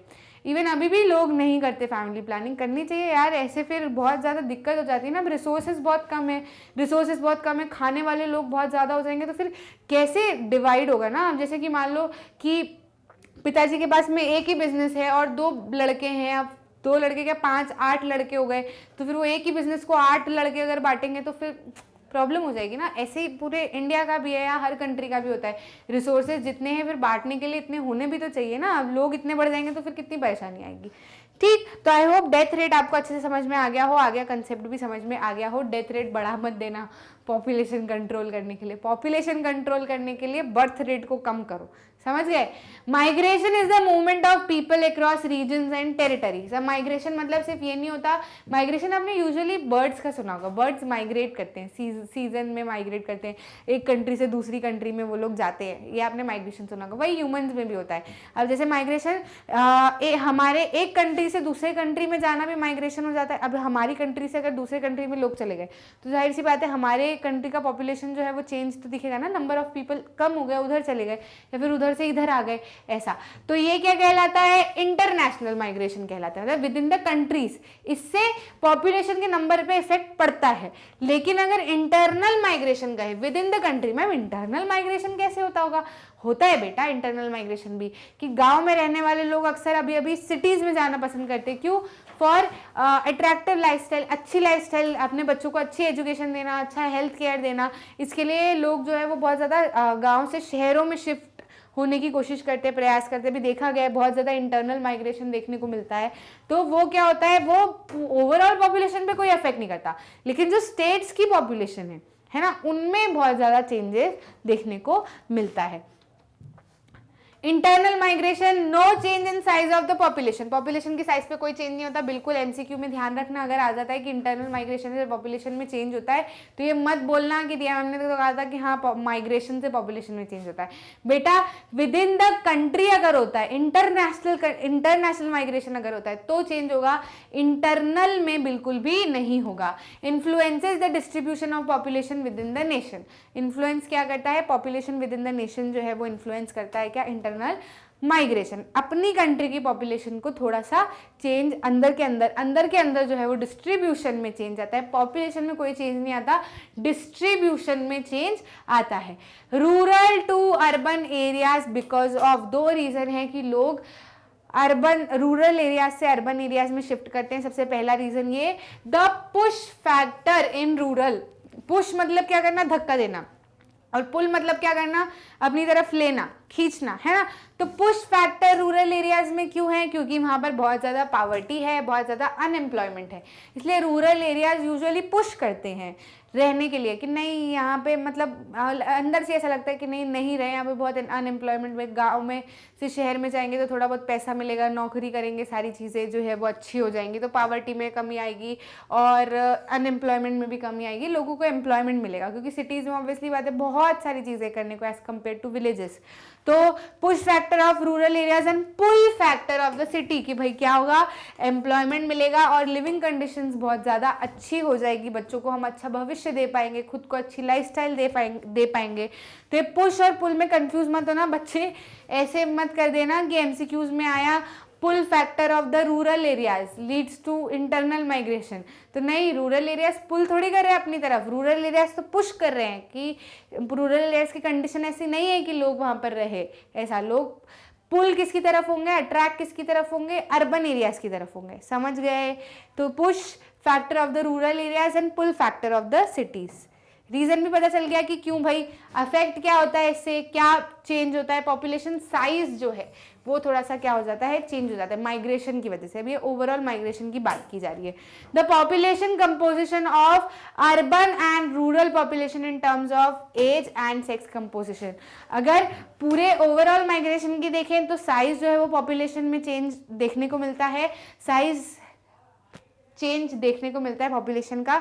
वहीं अगर अर्बन और रूरल वाले इंटरनल माइग्रेशन की हम बात करें तो एज और सेक्स कंपोजिशन को अगर हम देखें तो बहुत ज़्यादा चेंज देखने को मिलता है कि अब जो रूरल एरियाज से मेल फीमेल सारे उठ के बहुत सारे अगर अर्बन एरियाज में आ गए तो वहाँ पर बहुत ज़्यादा कंपोजिशन डिस्टर्ब हो जाएगा ना, बहुत सारा चेंज देखने को मिलेगा कि भाई मेल्स भी बढ़ गए, फीमेल्स भी इतनी बढ़ गई, एज भी जो है वो ऐसी अभी तक अर्बन एरियाज में चिल्ड्रंस कम थे मान लो, रूरल एरियाज से चिल्ड्रंस और बढ़ गए, तो एज कंपोजिशन में भी क्या मिलेगा, चेंज देखने को मिलेगा। A steady increase in percent of population in cities and towns. Towns और सिटीज में पॉपुलेशन क्या हो जाएगी, बढ़ जाएगी, स्टेडी इंक्रीज देखने को मिलेगा। The urban population has been increase from 17.29% in 1951 to 31.80% in 2011, यानी कि 17% से 31% पे हम लोग आ गए। इतना चेंज देखने को मिला। 1951 में इतनी अर्बन पॉपुलेशन थी, लेकिन अब अर्बन पॉपुलेशन कितनी हो गई, इतनी हो गई, ठीक है, मतलब आधे के अप्रॉक्स जो है वो ज़्यादा बढ़ गई, ठीक है। The number of million plus cities from 35 to 53 just in 1 decade. 10 सालों में मिलियन प्लस सिटीज क्या होता है, क्या मिलियंस में सिटी होगी हमारे यहाँ, नहीं, ऐसी सिटीज जिनकी पॉपुलेशन मिलियन है, मिलियन से ज़्यादा है ऐसा, तो वो ऐसी सिटीज जिनकी पॉपुलेशन मिलियन से ज़्यादा है, वो ऐसी सिटीज पहले 35 थी, अब वो कितनी हो गई, 53 हो गई। 2001 से 2011 के कंपैरिजन में हम देखें तो मिलियंस पे पॉपुलेशन बहुत ज़्यादा बढ़ गई ना, क्योंकि रूरल से लोग कहाँ पे आ गए, अर्बन एरियाज में आ गए, तो जाहिर सी बात है पॉपुलेशन में तो अंदर ही अंदर चेंज देखने को मिलेगा। अब एज कंपोजिशन की यदि हम बात करें, age composition of a population refers to number of people in different age groups in a country. अभी माइग्रेशन की हमने बात की, बर्थ रेट की बात की, डेथ रेट की हमने बात की।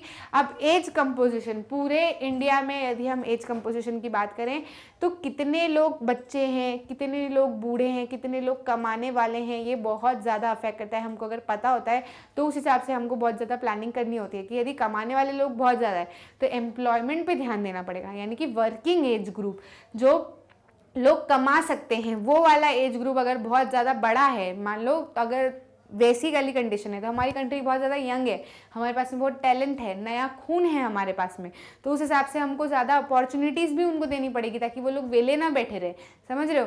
तो वैसे ही अगर हम चिल्ड्रन देखेंगे तो चिल्ड्रन के हिसाब से हमको पता चलेगा कि इनको कितना हमको न्यूट्रिशन देना है। बचपन में न्यूट्रिशन की बहुत ज़्यादा ज़रूरत पड़ती है बच्चों को, उनके ऊपर ध्यान देना है, प्राइमरी एजुकेशन पर हमको ध्यान देना है। अगर बूढ़े अगर कंपोजिशन हम देखेंगे कि ओल्ड एज ग्रुप जो है वो हमारा इतना है, तो उसके हिसाब से हमको देखना पड़ेगा कि हेल्थ केयर फैसिलिटीज़ कैसी देनी है, समझ रहे हो। तो गिनती से पता चलता है। वही चाय वाला केस की मम्मी को अगर पता करना है कि कितनी चाय बनानी है तो उनको देखना पड़ेगा ना झांक के कि कितने लोग आए हैं, उस हिसाब से बना पाएंगी ना। तो इसीलिए हमको पता होना चाहिए कि नंबर ऑफ चिल्ड्रन कितने हैं, वर्किंग एज कितने हैं और एजेड लोग कितने हैं, ठीक है। तो ये ब्रॉडली 3 कैटेगरीज में इसको हमने डिवाइड किया गया है। कौन होते हैं भैया, कैसे पता चलता है कि चिल्ड्रन कितने हैं, तो 15 साल से कम के जो बच्चे रहते हैं वो सब चिल्ड्रंस के अंदर आते हैं, ठीक है। ये क्या होते हैं, इकोनॉमिकली अनप्रोडक्टिव होते हैं, पैसा ही कमा सकते हैं क्या, नहीं कमा सकते, आजकल तो कमाने लगे हैं भाई, बहुत अलग ही एक्स्ट्राऑर्डिनरी बच्चे हो रहे हैं। बाकी फिर भी अगर ओवरऑल देखें तो ये इकोनॉमिकली क्या होते हैं, अनप्रोडक्टिव होते हैं and need to be provided with food, clothing, education, medical care. ये बहुत ज़्यादा डिपेंडेंट होते हैं ना, अपने पेरेंट्स के ऊपर डिपेंडेंट होते हैं, ये खुद से नहीं कर सकते कुछ, इनका ध्यान रखना पड़ता है। मेडिकल, एजुकेशन, सारी चीज़ों का क्या करना पड़ेगा, इनका ध्यान रखना पड़ेगा। वर्किंग एज की यदि हम बात करें तो कहाँ से कहाँ तक के लोग वर्किंग होते हैं, 15 से 59 साल के लोग क्या होते हैं, वर्किंग होते हैं। 60 साल बाद तो रिटायरमेंट हो जाता है, ठीक है। तो ये वर्किंग एज होते हैं। They are economically productive, biologically reproductive, they comprise the working population. ये इकोनॉमिकली प्रोडक्टिव होते हैं, कमा सकते हैं, लोगों को खिला सकते हैं, ध्यान रख सकते हैं, साथ ही साथ बायोलॉजिकली रिप्रोडक्टिव होते हैं, ये बच्चों को जन्म दे सकते हैं, ठीक है। तो ये बायोलॉजिकली क्या होंगे, रिप्रोडक्टिव होंगे। दे कंप्राइज द वर्किंग पॉपुलेशन, ये लोग क्या करते हैं, काम करने वाली पॉपुलेशन, ये हमारी इस एज ग्रुप में हमको देखने को मिलती है। एजेड पॉपुलेशन की अगर हम बात करें तो एजेड पॉपुलेशन कहाँ से कहाँ तक है, अबव 59 ईयर्स ऑफ एज, 59 साल के ऊपर की हमारी एजेड पॉपुलेशन हो जाएगी, जिसको हम रिटायरमेंट भी करवा देते हैं ना, मतलब 60 साल के बाद क्या हो जाता है, रिटायरमेंट हो जाता है। तो ये इकोनॉमिकली प्रोडक्टिव तो हो सकते हैं, है ना, इकोनॉमिकली प्रोडक्टिव हो सकते हैं, डिपेंड करता है कि ये आगे भी काम करना चाहते हैं कि नहीं। वॉलंटरी बहुत सारे लोग इवन बूढ़े हो जाते हैं उसके बाद भी उनको ऐसा लगता है कि नहीं नहीं काम करते रहना चाहिए, तो वो लोग काम करते हैं। They can be economically productive दो दे मे हैव रिटायर्ड, वो भले रिटायर हो जाए लेकिन वो इकोनॉमिकली प्रोडक्टिव फिर भी रहते हैं। They may be working voluntarily but they are not available for employment through recruitment मतलब वो चाहे तो वो काम कर सकते हैं वॉलंटरीली, उनका कोई बिजनेस हो या किसी भी तरीके से वो काम कर सकते हैं, लेकिन एक रिक्रूटमेंट प्रोसेस होती है ना, उसमें उनका कोई वो नहीं रहेगा, क्योंकि 60 साल की एज के बाद में तो क्या ही वो नहीं होता, मतलब ऐसा कुछ रिक्रूटमेंट देखने नहीं मिला अभी तक। तो आपको समझ में आ गया चिल्ड्रन, वर्किंग एज और एजेड ग्रुप कौन कौन से होंगे, कैसे कैसे लाई करेंगे, क्यों पता होना ज़रूरी है कि भैया हमारी चिल्ड्रन पॉपुलेशन कितनी है या फिर वर्किंग पॉपुलेशन कितनी है, एजेड पॉपुलेशन हमारी कितनी है। ये परसेंटेज बता रहा है, the percentage of children and the aged affect the dependency ratio. जैसे कि मैं आपको बता रही थी ना कि एजेड और चिल्ड्रन जितने ज़्यादा होंगे, ये दोनों क्या होंगे, ये अपने हिसाब से काम नहीं कर सकते। बूढ़े लोग हैं तो उनको भी हेल्प करने की ज़रूरत है, वर्किंग क्लास जो रहेगी वही उनको हेल्प करेगी, है ना, खाने पीने को लेकर, आने जाने को लेकर, हर चीज़ में। वही चिल्ड्रन है तो वो तो पूरी तरीके से डिपेंडेंट रहते ही रहते हैं, उनका तो हर चीज़ का ही ध्यान रखना है। तो ये लोग जितने ज़्यादा होंगे ना, अगर वर्किंग पॉपुलेशन जितनी है उनसे ज़्यादा चिल्ड्रन और एजेड ग्रुप रहेंगे तो फिर प्रॉब्लम है, लेकिन वर्किंग पॉपुलेशन ज़्यादा है और बाकी चिल्ड्रन और एजेड ग्रुप है तो फिर कोई प्रॉब्लम नहीं है, डिपेंडेंसी रेशो कम रहेगा। तो it affects the dependency ratio, जितने ज्यादा वर्किंग पॉपुलेशन नहीं, जितना एजेड ग्रुप और चिल्ड्रन रहेंगे इतना डिपेंडेंसी रेशो ज्यादा रहेगा। बहुत ज्यादा डिपेंडेंट रहेंगे वो वर्किंग पॉपुलेशन के ऊपर, पता चला वर्किंग पॉपुलेशन कम ही है तो फिर और ज्यादा दिक्कत। लेकिन हमारे यहाँ पर ऐसा नहीं है, हमारे यहाँ we are the young country, we are the country of young people. Adult जो है वो करीब 58% है, अराउंड 60 समथिंग आप समझ लो कितने हैं हमारे एडल्ट हो जाएंगे, आधे परसेंट, मतलब 50% से ज़्यादा ही है ना, ज़्यादा है हमारे एडल्ट। एजेड जो है वो बहुत कम है, बढ़िया। और चिल्ड्रन जो है वो भी, उनका भी जो पार्ट है वो थोड़ा सा हमारे एजेड से तो मतलब एडल्ट से तो बहुत काफ़ी कम ही है। तो एडल्ट जो है वो हमारे यहाँ पर ज़्यादा है। ये हमारा इंडिया का क्या है, एज कंपोजिशन है। तो अगर कोई आपसे पूछे कि आपकी कंट्री यंग है कि ओल्ड, तो क्या है भाई, यंग कंट्री है। हमारा जो है गर्म खून हमारे पास में बहुत ज़्यादा है, स्किल्स हमारे पास में बहुत ज़्यादा है, तो हम इस चीज़ का फ़ायदा उठाकर बहुत सारी अच्छी अच्छी चीज़ें कर सकते हैं। सेक्स रेशो की यदि हम बात करें, द नंबर ऑफ फीमेल्स पर 1000 मेल्स इन द पॉपुलेशन, जितनी फीमेल्स होंगी हर 1000 मेल के ऊपर, वही क्या कहलाएगा, सेक्स रेशो। ठीक है। Measure the extent of equality between mails and females in the society at a given time, क्योंकि ऐसा देखा गया था कि बहुत ज़्यादा लड़कियों को भ्रूण हत्या उनकी कर दी जाती थी, जब वो पेट में होती थी तभी उनकी हत्या कर दी जाती थी। इस वजह से भी बहुत ज़्यादा सेक्स रेशो हमारे यहाँ पर कम देखने को मिलता था, क्योंकि फीमेल्स जो है वो पर 1000 मेल्स से बहुत कम होती थी। लोगों को ऐसी फिक्र होती थी कि बच्चियों को पढ़ाना है तो फिर उनकी दहेज की तैयारी करनी पड़ेगी, एजुकेशन में कैसे खर्चा करें, शादियों में ही उतना खर्चा हो जाता है। तो ढक्कनों को यही समझ में नहीं आता था, भाई एजुकेशन में खर्चा करोगे तो उसकी शादी तो वो खुद के पैसों से ही कर लेगी, क्या ज़रूरत है, और खुद इतनी ज़्यादा वेल मेंटेन्ड रहेगी तो सामने वाला इंसान दहेज भी नहीं मांगेगा ना। इतनी कमाने वाली लड़की तुम भेजोगे तो उसको दहेज की क्या ज़रूरत है। अब बच्ची अगर डिपेंडेंट रहेगी पूरी तरीके से ससुराल वालों पे तो फिर वो दहेज मांगेंगे, उसको इंडिपेंडेंट बना के भेजो। लेकिन ये दिमाग में आते आते लोगों के बहुत समय लग गया, लेकिन अब जो है वो काफ़ी अच्छी खुशखबरी है। इंडिया की फीमेल्स जो है वो पर 1000 मेल्स पे काफ़ी ज़्यादा हो चुकी हैं, मतलब वो क्रॉस कर दिया है, मतलब 1020 समथिंग है, 1000 से ऊपर हो गई हैं, है ना।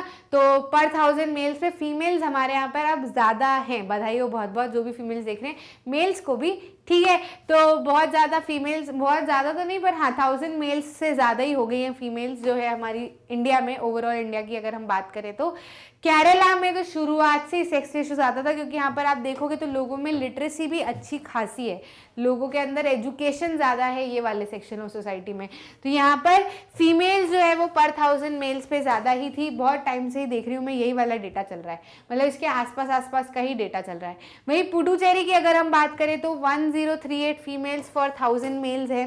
तो अगर किसी दो स्टेट्स की बात होती है जहाँ पर number of females are more on 1000 males, तो आप पुडुचेरी और केरला को बिल्कुल निसंकोच टिक कर सकते हैं। दिल्ली की यदि हम बात करें तो 866 ही है 1000 मेल्स पे। वहीं हरियाणा की बात करो तो 877 फीमेल्स ही हैं पर 1000 मेल्स के लिए। अभी 10 साल, अभी 2011 का सेंसस के अनुसार अगला डेटा भी तैयार हो जाएगा, लेकिन अभी एनसीईआरटी में तो आपके लिए यही डेटा है, तो आपको अभी इसी पे फोकस करना है। ठीक है, तो ये आपका सेक्स रेशो हुआ। अब लिटरेसी रेट की हम बात करते हैं। लिटरेसी रेट क्या होता है, जो 7 साल से ज़्यादा के बच्चे होते हैं जो पढ़ लिख सकते हैं, उनको हम क्या मानते हैं, लिटरेट मानते हैं, उनको हम पढ़े लिखे मानते हैं कि ये पढ़ लिख सकते हैं। A person aged 7 years and above who can read and write with understanding in any language is treated as a literate. जो पढ़ लिख सकता है प्लस समझ सकता है कि क्या लिखा हुआ है, 7 साल या 7 साल से ऊपर का है, उसको हम लिटरेट मानेंगे हमारे देश में। ठीक है, लेकिन अगर वो 7 साल का है, 7 साल से ज़्यादा है, लेकिन पढ़ लिख नहीं सकता, समझ नहीं सकता चीज़ों को कि क्या लिखा है, इसका क्या मतलब है, तो वो इलिटरेट कहा जाएगा। ठीक है, only an informed and educated citizen can make intelligent choices. जितना ज़्यादा इन्फॉर्म्ड, जितना ज़्यादा एजुकेटेड लोग होंगे एक कंट्री के, वही अच्छी चॉइसेस बना पाएंगे, वही समझदारी से अपना जीवन जी पाएंगे। अगर आप उनको बोलोगे कि रिसोर्सेज को सस्टेनेबली यूज़ करना है तो उसका मीनिंग समझ पाएंगे, वो ये बोले। अगर आप उनको बोलोगे कि रिसोर्सेज कम पड़ जाएंगे भैया, आने वाली जनरेशन को नहीं मिलेंगे, तो उस हिसाब से चीज़ों को वापरने में समझेंगे। आप उनको बोलोगे कि पानी ज़्यादा तेज़ नहीं चलाना या पानी ज़्यादा वेस्ट नहीं करना, तो वो खुद वॉलंटरीली समझेंगे कि हाँ भाई, पानी की जो है वो बहुत ज़्यादा कीमत है, इलेक्ट्रिसिटी की बहुत ज़्यादा कीमत है। ठीक है, एजुकेशन में वो खुद की एजुकेशन में इन्वेस्ट करेंगे, अपने बच्चों के एजुकेशन में इन्वेस्ट करेंगे, खुद को अच्छी लाइफस्टाइल देने की कोशिश करेंगे। एजुकेशन आएगा तो उनको समझ आएगी, बहुत सारे अच्छे अच्छे चॉइसेस वो आगे भी ले पाएंगे। ओवरऑल अगर सिटीजन सारे के सारे समझदार हो जाएंगे तो ओवरऑल देश भी समझदार होना ही होना है। तो only an informed and educated citizen can make an intelligent choice, and it is very very important to work on one's education. लोग ऐसा बोलते हैं कि हम तो बिजनेस करेंगे तो हमको एजुकेशन नहीं लेना, तो this is a very wrong perspective. Education का बिजनेस से कोई लेना देना नहीं है।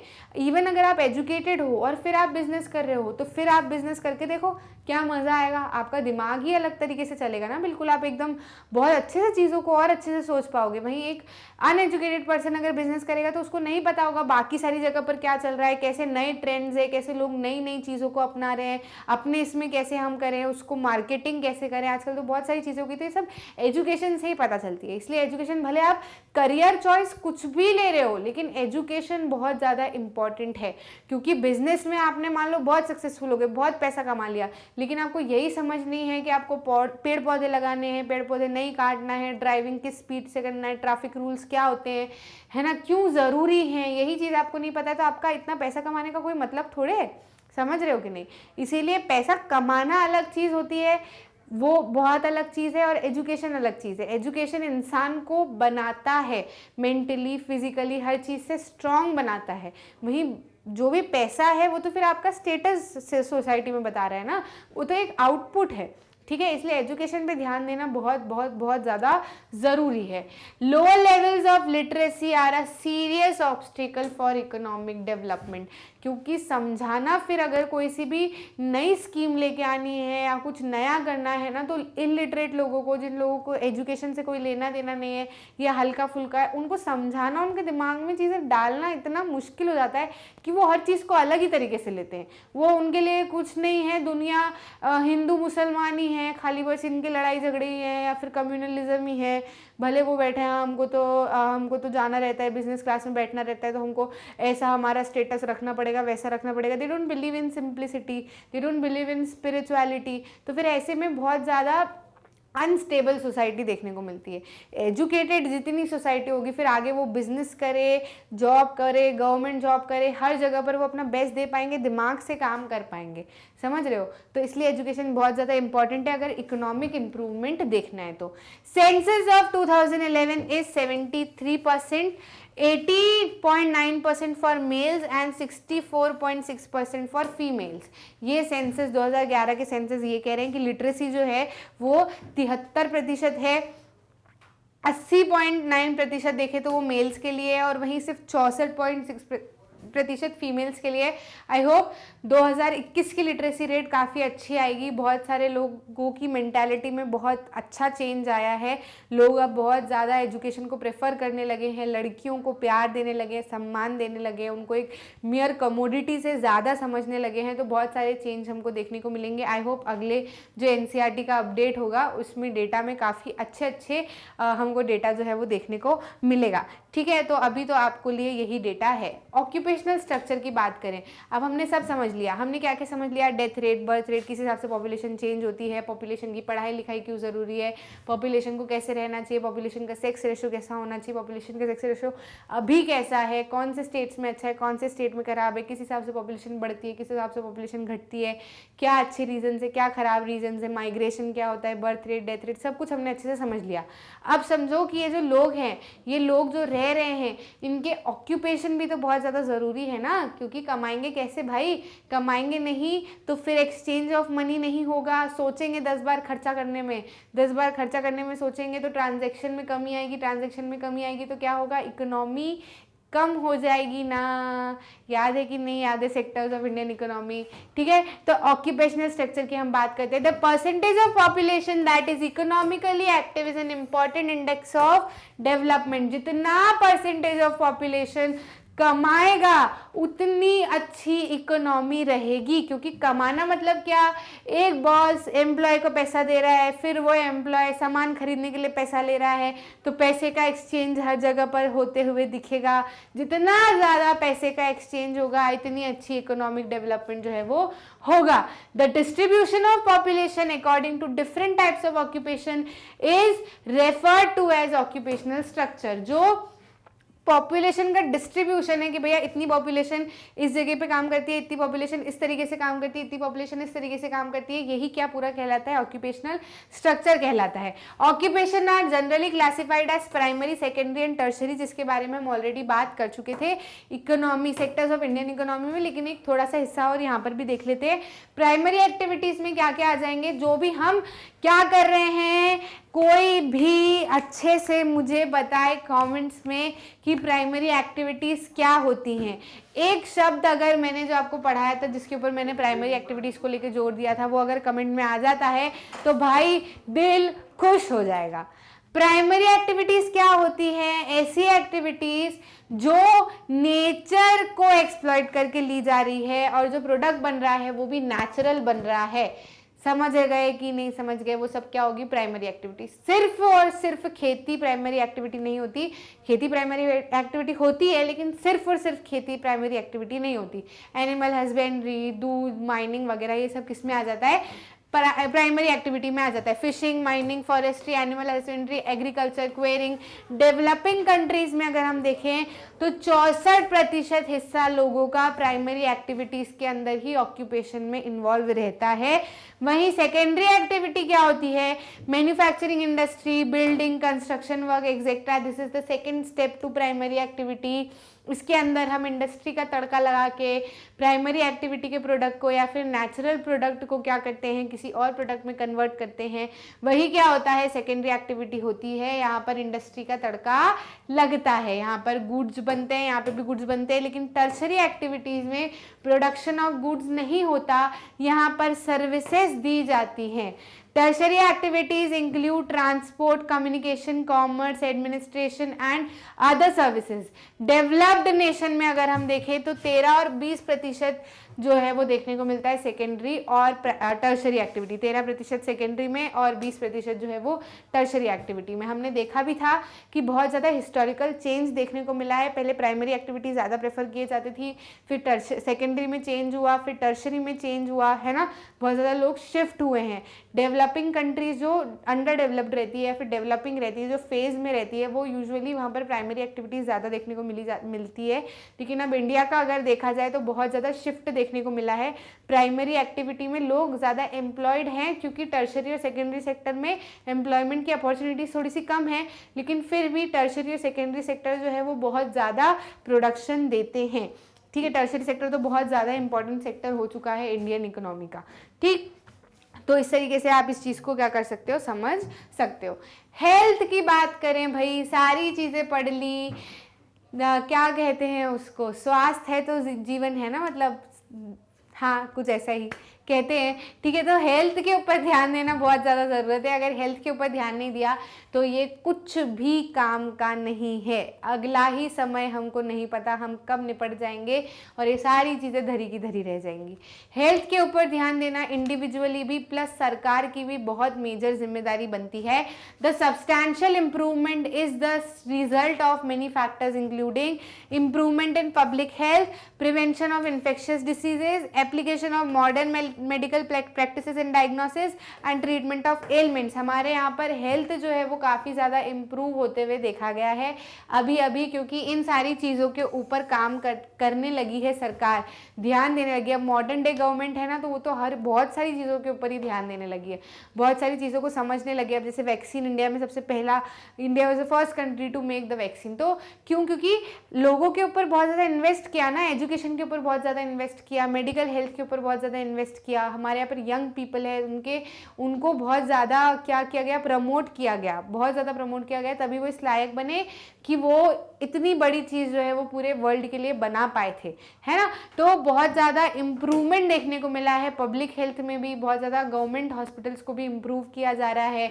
लोकल जो सिटीज़ हैं, मतलब लोकल एरियाज़ में, हर सिटीज़ में, डिस्ट्रिक्ट में गवर्नमेंट जो है वो क्या कर रही है, अपनी अपनी सिटी, अपने अपने डिस्ट्रिक्ट के अंदर बहुत ज़्यादा ध्यान दे रही है, पब्लिक हेल्थ को इम्प्रूव कर रही है, मैटरनिटी हेल्थ को इम्प्रूव कर रही है, मतलब जो स्त्री रोग वाला भी जो सारा सिस्टम होता है उसको भी बहुत ज़्यादा इम्प्रूव किया जा रहा है, क्योंकि औरत से ही सारी चीज़ें आगे की बढ़ती हैं। अगर फीमेल्स ही हेल्दी नहीं रहेंगी तो फिर वो आगे जो बर्थ देंगी, जो रिप्रोडक्शन होगा, जो बच्चे होंगे वो भी क्या होंगे, बहुत ज़्यादा वीक होंगे।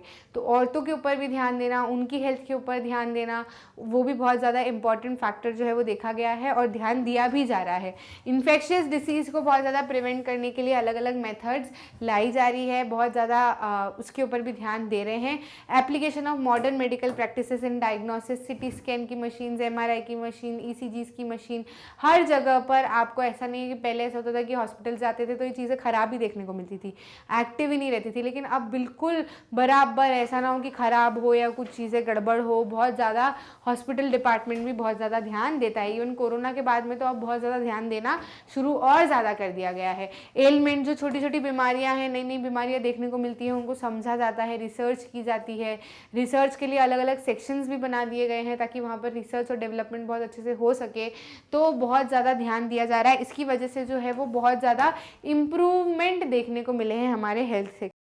Sustained efforts to improve conditions have been made, बहुत सारे एफर्ट्स लगाए गए हैं ताकि अच्छे से सारी चीज़ों में सुधार आए, हेल्थ में सुधार आए, जो कि देखा भी गया।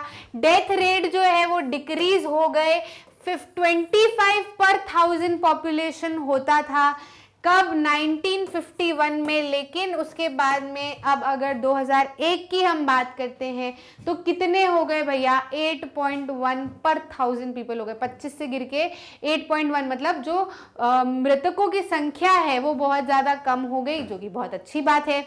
Life expectancy at birth has increased from 36.7 years in 1951 to 64.6 years in 2001। तो ये भी बहुत अच्छी चीज़ हमको देखने को मिली कि लाइफ एक्सपेक्टेंसी एट बर्थ। अब यहाँ पे बोलोगे मैम अगर बर्थ रेट बढ़ जाएगा, ये बर्थ रेट नहीं है, ये लाइफ एक्सपेक्टेंसी है। हम हेल्थ की बात कर रहे हैं। अगर बच्चे पैदा होते से ही मर जाएंगे तो वो बहुत ही गलत चीज़ शो करती है एक कंट्री के हेल्थ केयर सिस्टम के बारे में, ठीक है। अगर आपको अपना हेल्थ केयर सिस्टम अच्छा है तो बच्चे जो जन्म ले रहे हैं वो बहुत स्वस्थ होने चाहिए। तो लाइफ एक्सपेक्टेंसी एट बर्थ जो है वो 36.7 ईयर्स से बढ़कर कितनी हो गई, 64.7 ईयर्स इन 2001 हो गई, ठीक है।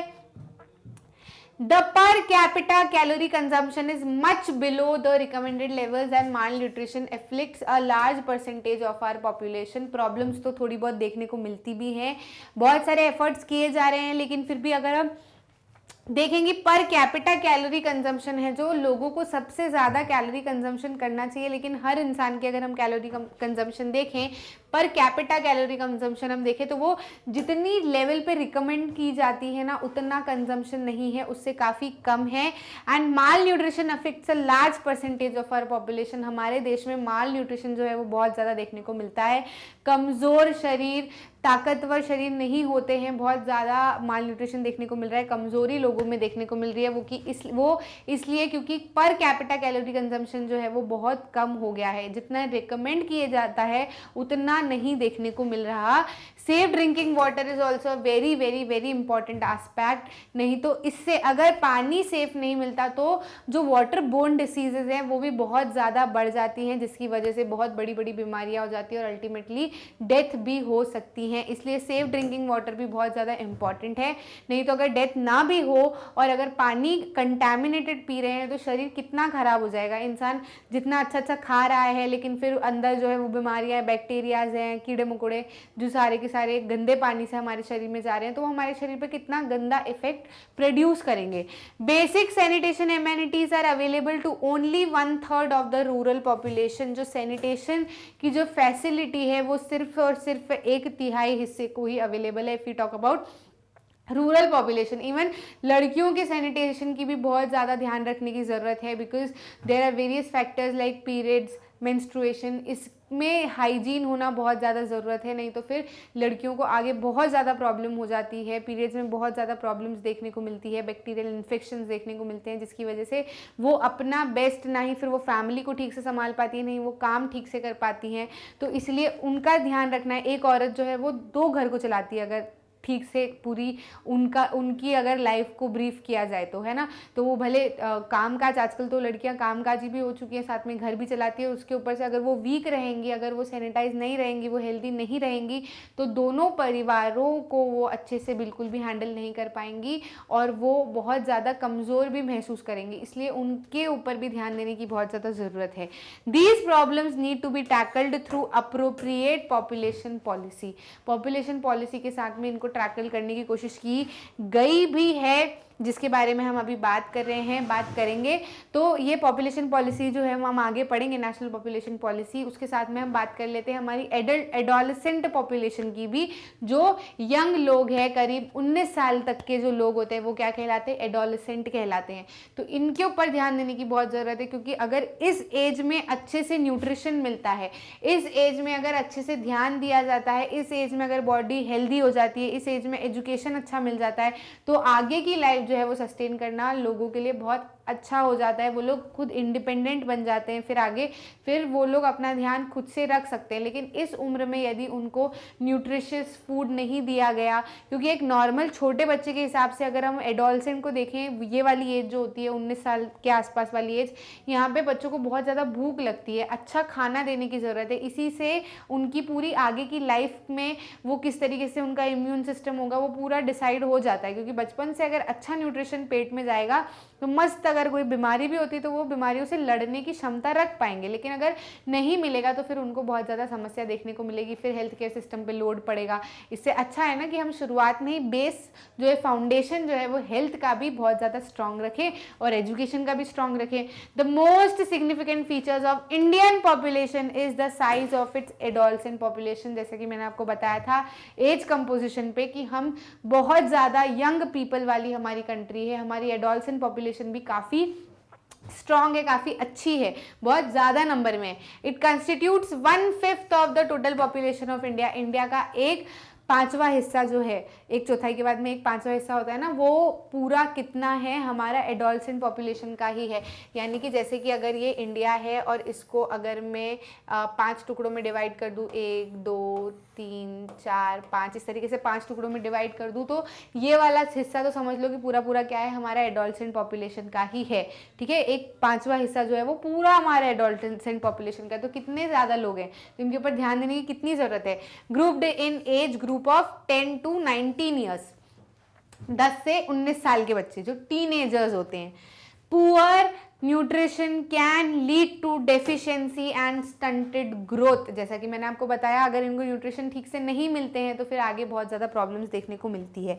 इसलिए इनके न्यूट्रिशंस के ऊपर ध्यान देना बहुत ज़्यादा ज़रूरत है। The diet available to adolescents lack all nutrients.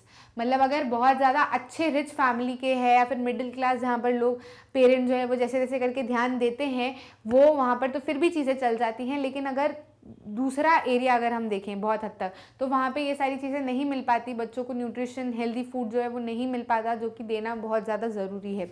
A large number of adolescent girls suffers from anaemia, iron की डेफिशिएंसी से जो बीमारियाँ होती है तो बहुत ज़्यादा, क्योंकि गर्ल्स को ब्लड लॉस बहुत ज़्यादा होता है पीरियड्स में, और उसकी वजह से आयरन की डेफिशिएंसी बहुत ज़्यादा हो जाती है, उसकी वजह से एनीमिया की प्रॉब्लम देखने को मिलती है। The adolescent girls have to be sensitized to the problems they confront, उनको इसका स्ट्रॉन्ग बनाना बहुत ज़्यादा ज़रूरी है कि जो प्रॉब्लम्स उनके सामने आती हैं उसके लिए वो खुद प्रिपेयर हो पाएँ, अपना ध्यान रख पाएँ, घर वालों का भी ध्यान रख पाएँ और अच्छे से सारी चीज़ों को मैनेज कर पाएँ, इसलिए उनके हेल्थ के ऊपर भी ध्यान देने की बहुत ज़्यादा ज़रूरत है। Awareness among them can be improved through spread of literacy and education, इसके अलावा और कोई चारा नहीं है, नहीं तो आप बोलते रहो, बकते रहो, ठूसते रहो दिमाग में, लोगों के दिमाग में कुछ भी नहीं जाने वाला। जब तक एजुकेशन और लिटरेसी उनका दिमाग नहीं खोलेगा, आप कुछ भी बोलोगे तो लोग उस चीज़ को मानने ही नहीं वाले हैं। उनको ऐसा लगेगा कि ये ज़्यादा पढ़ लिख गए तो ऐसी ऐसी बातें हमको सिखा रहे हैं, ऐसी बातें आपको सुनने को मिलती होंगी, लेकिन ऐसा नहीं है। अगर वो सामने वाला बंदा भी एजुकेटेड होगा या लिटरेट होगा तो आपकी बातों को सुनेगा, समझेगा कि ये क्या कहना चाह रहे हैं, समझ रहे हो। तो हर चीज़ के लिए एजुकेशन और लिटरेसी बहुत ही ज़्यादा इंपॉर्टेंट रोल प्ले करता है। आई होप ये चीज़ आपको अच्छे से समझ में आ गई हो। पॉलिसीज़ निकाली गई थी, फैमिली वेलफेयर प्रोग्राम निकाला गया था ताकि फैमिली प्लानिंग के ऊपर जोर दिया जाए। बहुत बहुत सारे बच्चे अगर हो जाएंगे तो बच्चों के ऊपर ध्यान देना मुश्किल हो जाएगा। वहीं अगर 2 बच्चे रहेंगे, 1 बच्चा रहेगा और इनकम रहेगी तो वो सारा का सारा उसके ऊपर अच्छे से लगा पाएंगे। रिसोर्सेज कम हैं, खाने वाले लोग ज़्यादा है तो सबको थोड़ा थोड़ा ही मिलेगा। वहीं अगर रिसोर्सेज जितने भी हैं, खाने वाले लोग भी कम हैं, तो सबको अच्छी क्वालिटी का जो है वो मिल पाएगा। समझ रहे हो। तो इसीलिए नेशनल पॉपुलेशन पॉलिसी के ऊपर भी ध्यान दिया गया था और गवर्नमेंट ऑफ इंडिया ने इस पॉलिसी को निकाला था इवन ताकि फैमिली वेलफेयर प्रोग्राम जो है वो चलाया जाए, लोग वॉलंटरीली अपनी फैमिली प्लानिंग अच्छे से कर पाए, जिसमें हेल्थ, एजुकेशन, सारी चीज़ों के ऊपर अच्छे से ध्यान देने की कोशिश की गई थी। Planning of families would improve individual health and welfare, अगर फैमिली प्लानिंग होगी तो हर कोई अच्छे से अपने अपने परिवार का ध्यान रख पाएगा। Government of India initiated a comprehensive family planning programme in 1952 में ही ये प्रोग्राम लाया गया था to promote responsible and planned parenthood on a voluntary basis. Responsible मतलब पेरेंटहुड ऐसा नहीं कि बच्चे हो गए तो बस वो आगे हमको दादा दादी और बना देंगे, ये फीलिंग के साथ में नहीं कि हमारा बुढ़ापे का सहारा हो जाएगा। अक्सर पेरेंट्स भी इस तरीके से सोचते थे, लेकिन parenthood is a very very very crucial, important and very responsible, मतलब एक जिम्मेदारी होती है, ठीक है, बहुत बड़ी जिम्मेदारी होती है कि आप आने वाली जनरेशन को आप पाल पोस रहे हो, उनका ध्यान रख रहे हो, आपको उनको नर्चर करने की ज़रूरत है। तो आपके संस्कार, आपके थॉट्स, आप जो भी उनके ऊपर इन्वेस्ट कर रहे हो वही आगे उनकी पूरी लाइफ डिसाइड करेगा। तो एक रिस्पॉन्सिबल पेरेंटहुड होना भी बहुत ज़्यादा ज़रूरत है। वो तभी हो पाएगा जब लोग लिटरेट होंगे और लोग फैमिली प्लानिंग करेंगे कि भैया 2 ही बच्चे जो है वो बहुत है, हम 2 हमारे 2, उससे ज़्यादा नहीं, क्योंकि हमारी इतना ही है कि हम उनको अच्छे से क्वालिटी ऑफ लाइफ दे सके तो वो अच्छे से रहेगा। इससे नहीं तो बहुत बहुत सारे बच्चे कर दिए और क्वांटिटी हो गई, क्वालिटी का कोई ठिकाना ही नहीं है, फिर सब इधर उधर कुछ कर रहे हैं, बाकी ध्यान किसी के ऊपर भी ठीक से नहीं दे पा रहे हैं। ठीक है, तो promote responsible and planned parenthood on voluntary basis, ये चीज़ जो है वो शुरू की गई थी। National population policy NPP 2000 is a culmination of years of planned efforts. Culmination का मतलब क्या होता है, एक पीक, बहुत ज़्यादा प्लान्ड एफर्ट, सालों से बहुत ज़्यादा प्लान्ड एफर्ट किए जा रहे थे, उसके बाद में बहुत ही पीक पॉइंट पे आके की ये वाली चीज़ जो है वो शुरू की थी, सारे का सारा जो है वो मिलाने की इसके अंदर कोशिश की। Imparting free and compulsory education up to 14 साल, भले पैसा हो कि नहीं हो पेरेंट्स के पास में, 14 साल तक तो फ्री एजुकेशन बच्चों को दिया ही जाएगा।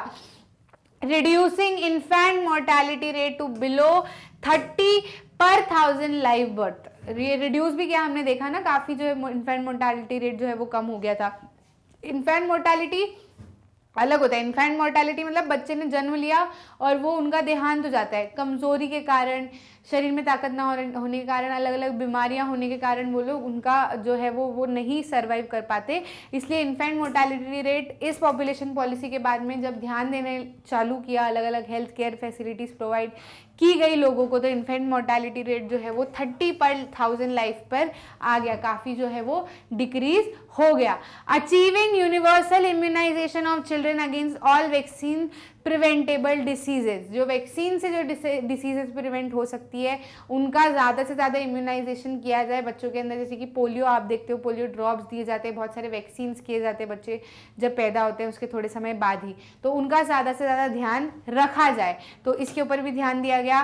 Promoting delayed marriage for girls बहुत ही ज़्यादा इम्पॉर्टेंट है। कम उम्र में ही लड़कियों की शादी कर दोगे, फिर थोड़े साल बाद उनको बच्चे हो जाएंगे, उनका शरीर इस चीज़ के लायक होता ही नहीं है, उसमें इतनी ताकत होती नहीं है कि वो एक नए शिशु को जन्म दे सके। पहले उनकी बॉडी तो इतनी स्ट्रांग बने कि वो खुद को संभाल पाए, उसके बाद में वो रिप्रोडक्शन की सोचे। समझ रहे हो कि नहीं चीज़ों को? अगर माता ही कमज़ोर होगी तो फिर बच्चे के पास में तो न्यूट्रिशन जाना बनता ही नहीं ना। फिर बच्चा हो भी गया, चलो ठीक है, वो जैसे तैसे हो गया, लेकिन फिर माता आजीवन कमज़ोर रहेगी तो वो कैसे अपने बच्चों का ध्यान रख पाएगी? इसीलिए ज़्यादा जल्दी शादी करना इज़ नॉट अ सॉल्यूशन कि चलो हम अपनी जिम्मेदारी से निपट गए। पेरेंट्स बहुत सारे ऐसे सोचते हैं कि जिम्मेदारी से निपटना है तो चलो कर देते हैं, लेकिन आगे के लिए ये बिल्कुल भी अच्छा नहीं है। आप पेरेंट है तो आपकी जिम्मेदारी बनती है कि आप बच्ची को सक्षम बनाएं, उस लायक बनाएं, उसको शारीरिक और मानसिक रूप दोनों से, है ना, उसको इस लायक बनाए कि वो आगे के परिवार संभाल तो पाए। पहले वो खुद को संभालेगी तभी तो दूसरे के परिवार को संभाल पाएगी ना। तो इसीलिए अर्ली मैरिज जो है वो बिल्कुल ही अवॉइड की जानी चाहिए। डिलेड मैरिज जो है होनी चाहिए लड़कियों की, वो अपने आप से मानसिक शारीरिक सब रूप से इतनी सक्षम हो जाए कि वो सब लोगों को संभाल पाए, उसके बाद में ही उसकी शादी करो, वरना थोड़ा रुको, कोई ऐसी जल्दी नहीं है। Making family welfare a people centred programme, people centred लोगों के लिए ही बनाया गया है, तो लोग इसमें ज़्यादा से ज़्यादा जुड़ें, लोग अपने आप को फील करें कि यार ये हमारे लिए बनाया गया है, हमें ही इस चीज़ को समझना बहुत ज़्यादा ज़रूरी है। नहीं तो फिर पूरी की पूरी फैमिली का स्ट्रक्चर अगर बिगड़ा तो एक फैमिली, दूसरी फैमिली, तीसरी फैमिली, ऐसी कई सारी फैमिली, सबके स्ट्रक्चर्स बिल्कुल बिगड़ के रह जाएंगे और फिर ओवरऑल अगर हम देखें तो पॉपुलेशन के कैरेक्टरिस्टिक्स बहुत ख़राब बनते हैं। ठीक, तो उससे डेवलपमेंट, इकोनॉमिक डेवलपमेंट और ये इनमें भी बहुत ज़्यादा परेशानी आती है। जिस एनपीपी पॉलिसी के बारे में हम बात कर रहे थे और एडोलसेंट के बारे में हम बात कर रहे थे, तो उसमें यही बताया गया और इसी चीज़ के ऊपर प्रमोट किया गया कि एडोलसेंट्स का ध्यान रखो।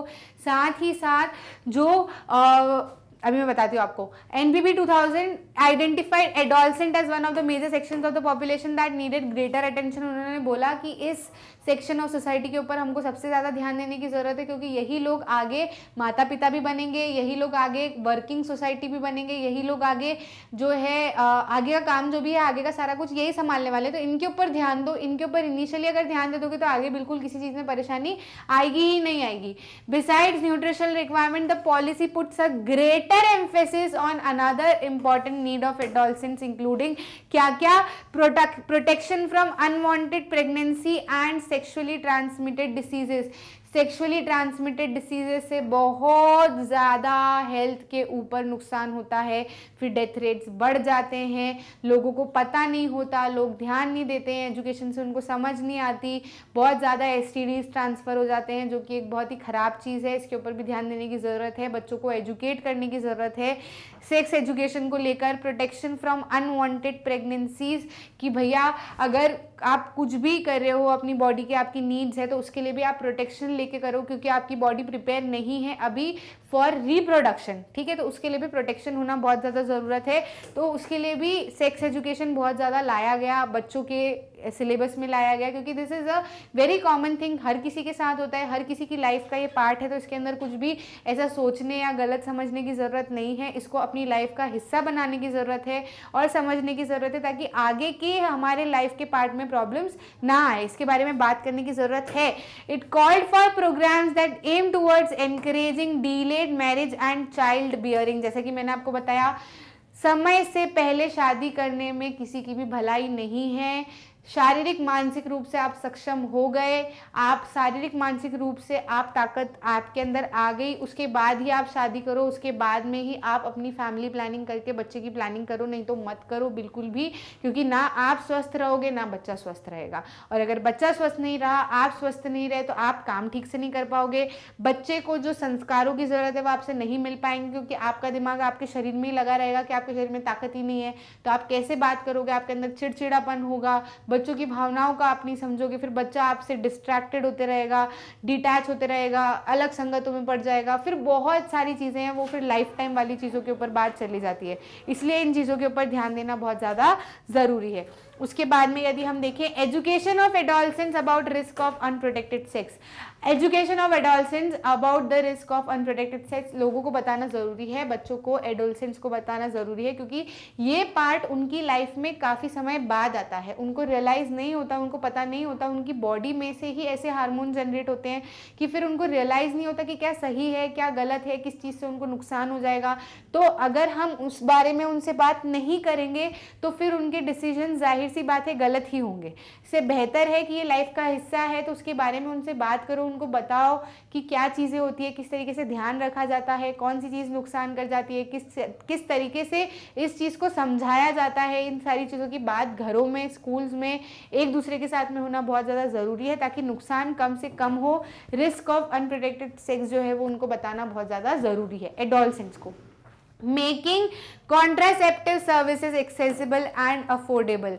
कॉन्डम्स, कॉन्ट्रासेप्टिव्स, अलग अलग चीज़ें जो है वो अफोर्डेबल होनी चाहिए। ऐसा नहीं लगना चाहिए लोगों के अगर मिलता नहीं है, बहुत महंगा है, तो फिर वापस से वही वाली बात, फिर बच्चे बहुत ज़्यादा हो जाएंगे, फिर पॉपुलेशन बढ़ जाएगी, फिर रिसोर्सेज जो है वो लोगों को कम मिलेंगे, डिमांड ज़्यादा हो जाएगा, सप्लाई इतना नहीं होगा, तो फिर उसकी भी प्रॉब्लम। इसलिए इनको कॉन्ट्रासेप्टिव्स को ऐसा अवेलेबिलिटी होनी चाहिए कि सब लोग जो है जब भी चाहें उसको यूज़ कर सकते हैं। Strengthening legal measures to prevent child marriage के लिए लीगल प्रोसीजर्स होने चाहिए।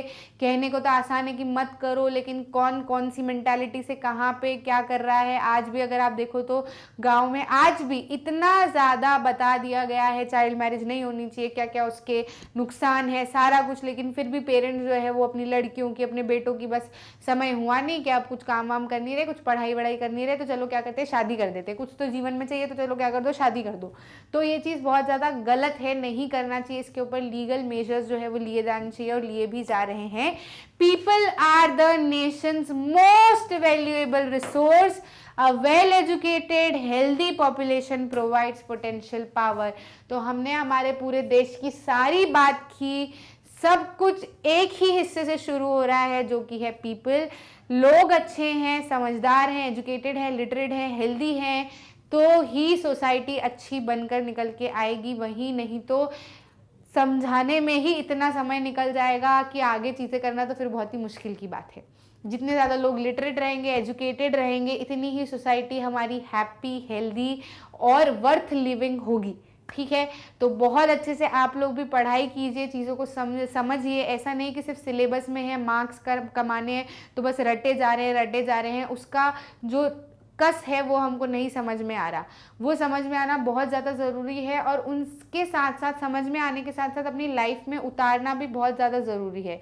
समझ लिया, पढ़ लिया, एग्जाम में उल्टी करके आ गए, फिर वापस भूल गए, so there is no sense. Education, population, literacy, sex ratio, age composition, ये सब कैसे हमारी लाइफ में बहुत ज़्यादा इंपॉर्टेंट फैक्टर प्ले करता है, इंपॉर्टेंट रोल प्ले करता है। ये सारी चीज़ें आप अपनी किताबों से ही पढ़ते हो, और यही एजुकेशन है। जो हम बार बार कह रहे हैं कि education is important, education is important, सिर्फ यहाँ लिखने के लिए नहीं है। Education is important in real life. आप जो कर रहे हो उसको अच्छे से करो।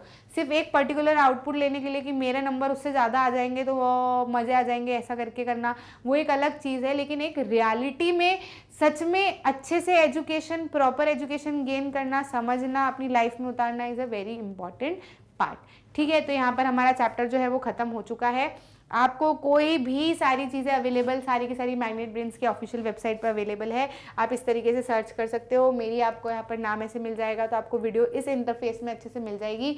मोबाइल में, लैपटॉप में, आप हर जगह पर देख सकते हो। फ्राइडे, सैटरडे, संडे 10 बजे साइंस, 1 बजे मैथ्स, 4 बजे मैथ और 7 बजे सोशल साइंस आता है। अच्छे से समय से देखिएगा, सारा कुछ फ्री ऑफ कॉस्ट है, 100% free course. NTSC stage 1, stage 2 maths, set सब कुछ हम लोग कवर कराएंगे।